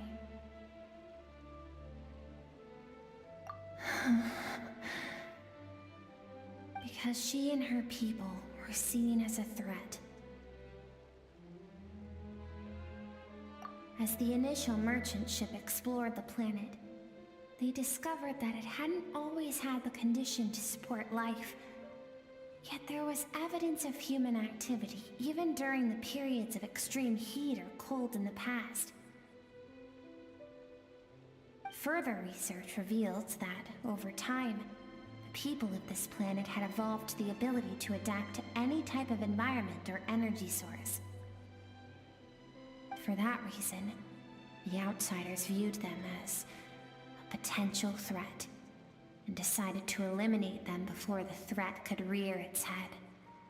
And so, the army was called, and the so-called danger was wiped from the face of the planet.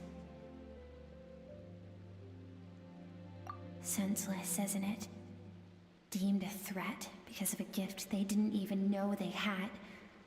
Perhaps it was their own innocence and kindness that doomed them. But in the end, that was lost to the blaze as well. If those with power get to decide good and evil, then all you can trust in is the sword in your hand. And so, before death could claim her, she ran. She ran and never stopped.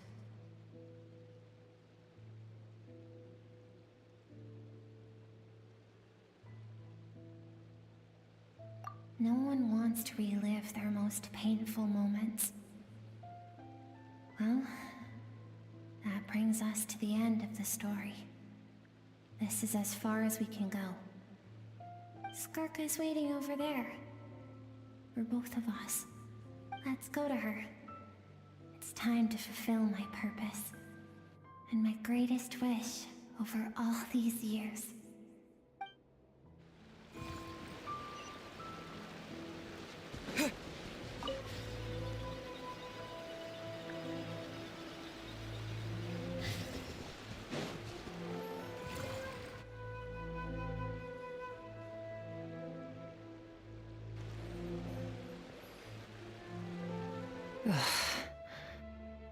So all this, just so you could bring him here. I have things to say to you. Well, to me. I want someone to witness our reconciliation, even if it takes an argument to get there. And he is the best choice in this moment.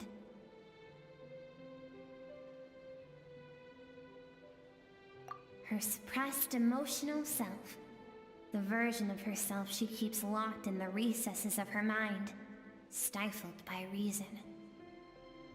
All those rejected impulses, those discarded aspects of your past selves, they are a part of me now.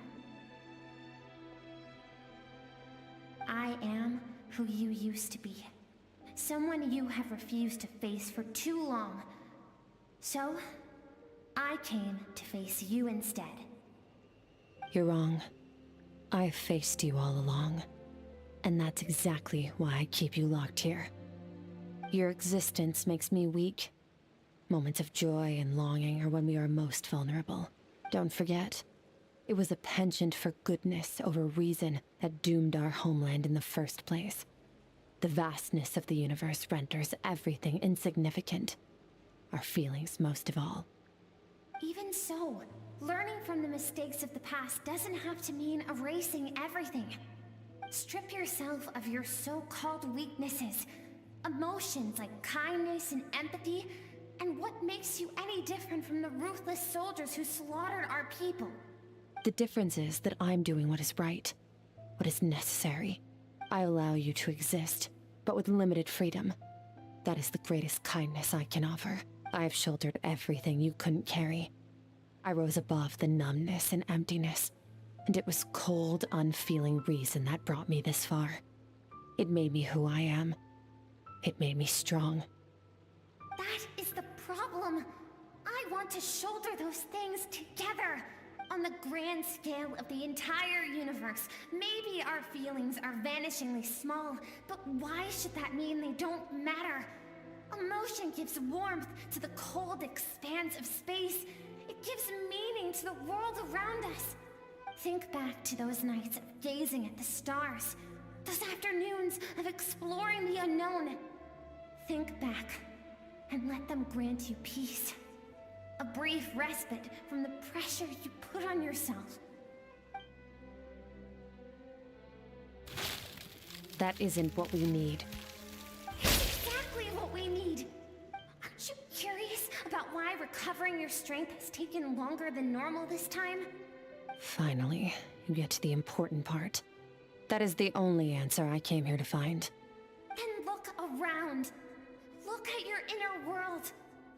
You cast aside your dreams and curiosity, and in doing so, you lost your original motivation.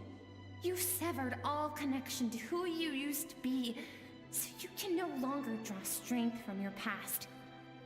Now, the only things driving you forward are fear and survivor's guilt. But these cannot take you far enough.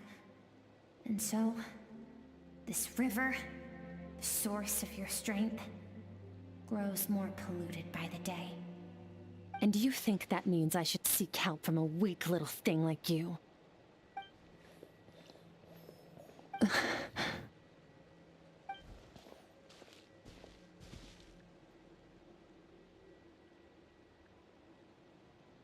Thank you for saying that. I knew bringing you here would be the right choice. To be honest, I'm not here to argue with you. This isn't about who's right or wrong. And in fact, I agree that in order to make it through the wake of that tragedy, we had to distance ourselves from the pain through reason over emotion. But what is right at one point in time isn't always right forever. I know you will never forget that fire. I know the fact that you were the sole survivor fills you with guilt. And I know that among the voices that haunt you, mine is there too. Because deep down, you know that you didn't turn out to be the person you wanted to be. All those unfulfilled hopes are like knives to the heart. And I don't want you to hurt anymore. So even if you can't accept me, I hope, at least, that you can let go. I keep thinking, maybe it would be better if I had died. I wouldn't be haunted by that fire all the time. I wouldn't have to go on like this.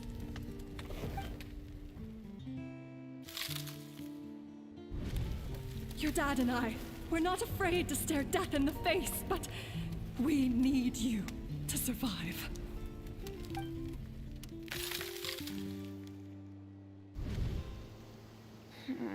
I'm sick of being a kid.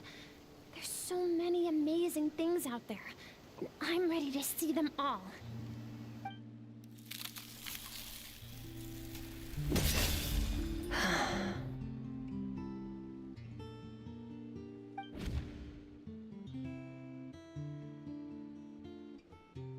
I remember. There was a song Mom and Dad always sang when we went out to fetch water. Dancing water. The sand along your path is begging for your song and movement. Will you carry this burden with you on your journey? I am not the dancing water, and you are not the burdensome sand. But if this is your wish, then I will carry you with me until the end. Thank you. I should be thanking you.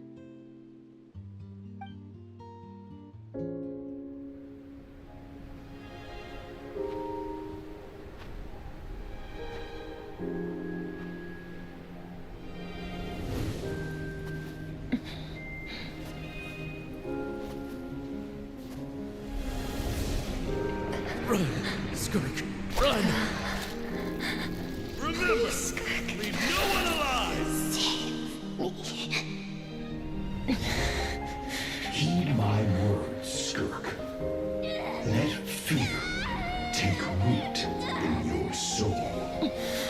Did you survive? Why was it only you? Skirk, did you become a positive light in this world?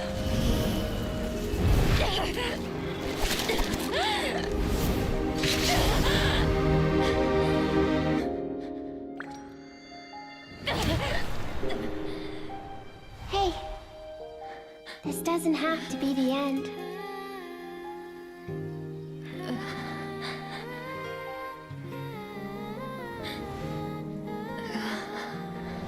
Life is a gift. Don't let darkness claim it.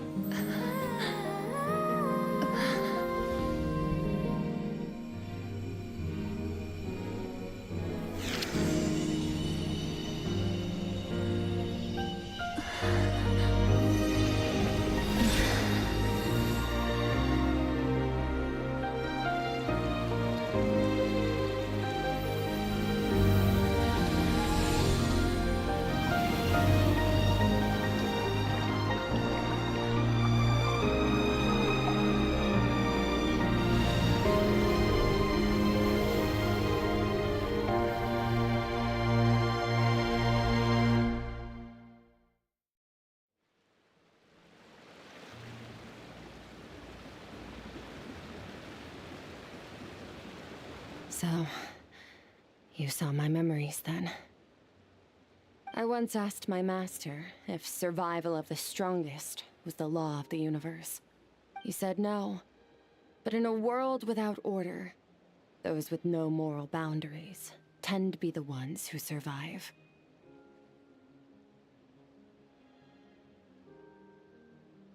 That's why, after hearing his answer, an idea came to mind.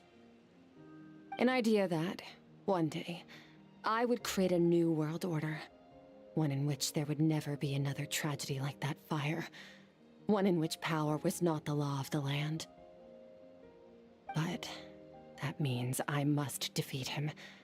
Because my master, Sertalovji, is, at the core, a defier of all rules and order. Yes, and not just because of the gap in our abilities, but also because I have no reason to see him as an enemy. Although his decision to train me was not made out of kindness, he did everything a master should. He saved my life, taught me the sword and the principles of strength, and for that, I respect him. I know, and it's not something I want, but Master never goes back on his word. I have to treat everything he says as a promise. He's no longer into that, but he sends me messages through the abyss every now and then. Most of them are simple greetings, or an answer to one of my questions. Every time I hear from him, my heart skips a beat. And I wonder if this is the moment where he'll finally appear before me and tear down everything I've built to pieces. Maybe that means I do live in eternal fear, just like he said. Yes, I respect him, but I'm also afraid of him. And for that reason, the pursuit of strength consumes every moment of my life. I don't know what Master has planned, but I have to be ready.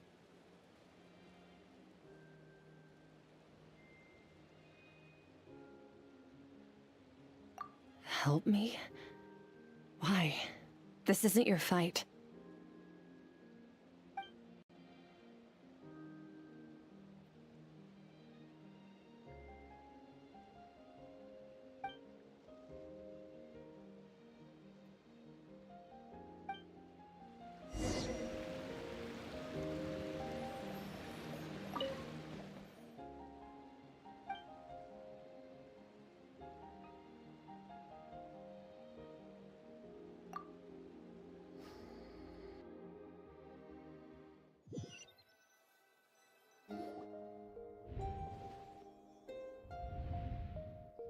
Oh, you're finally awake!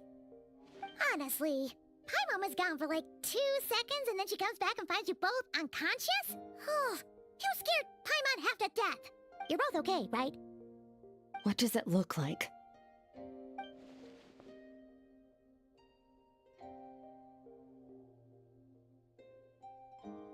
Only water from the source can cleanse the rot and filth that flows from the past into the future. I taught you to incorporate the experiences from your journey into how you fight. I suppose what happened today will become an inseparable part of who I am. Okay, so Paimon feels like she's missing some important context. But whatever. Paimon brought back tons of delicious snacks! Let's dig in!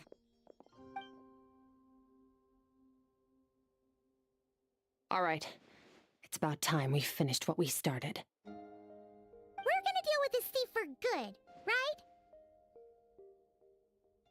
This time, I'm not going to tell you to hold back. But having digested even more power in the meantime, he's going to be tougher than before. The good news is, we have no reason to pull our punches this time. So, let's go. Same place as last time.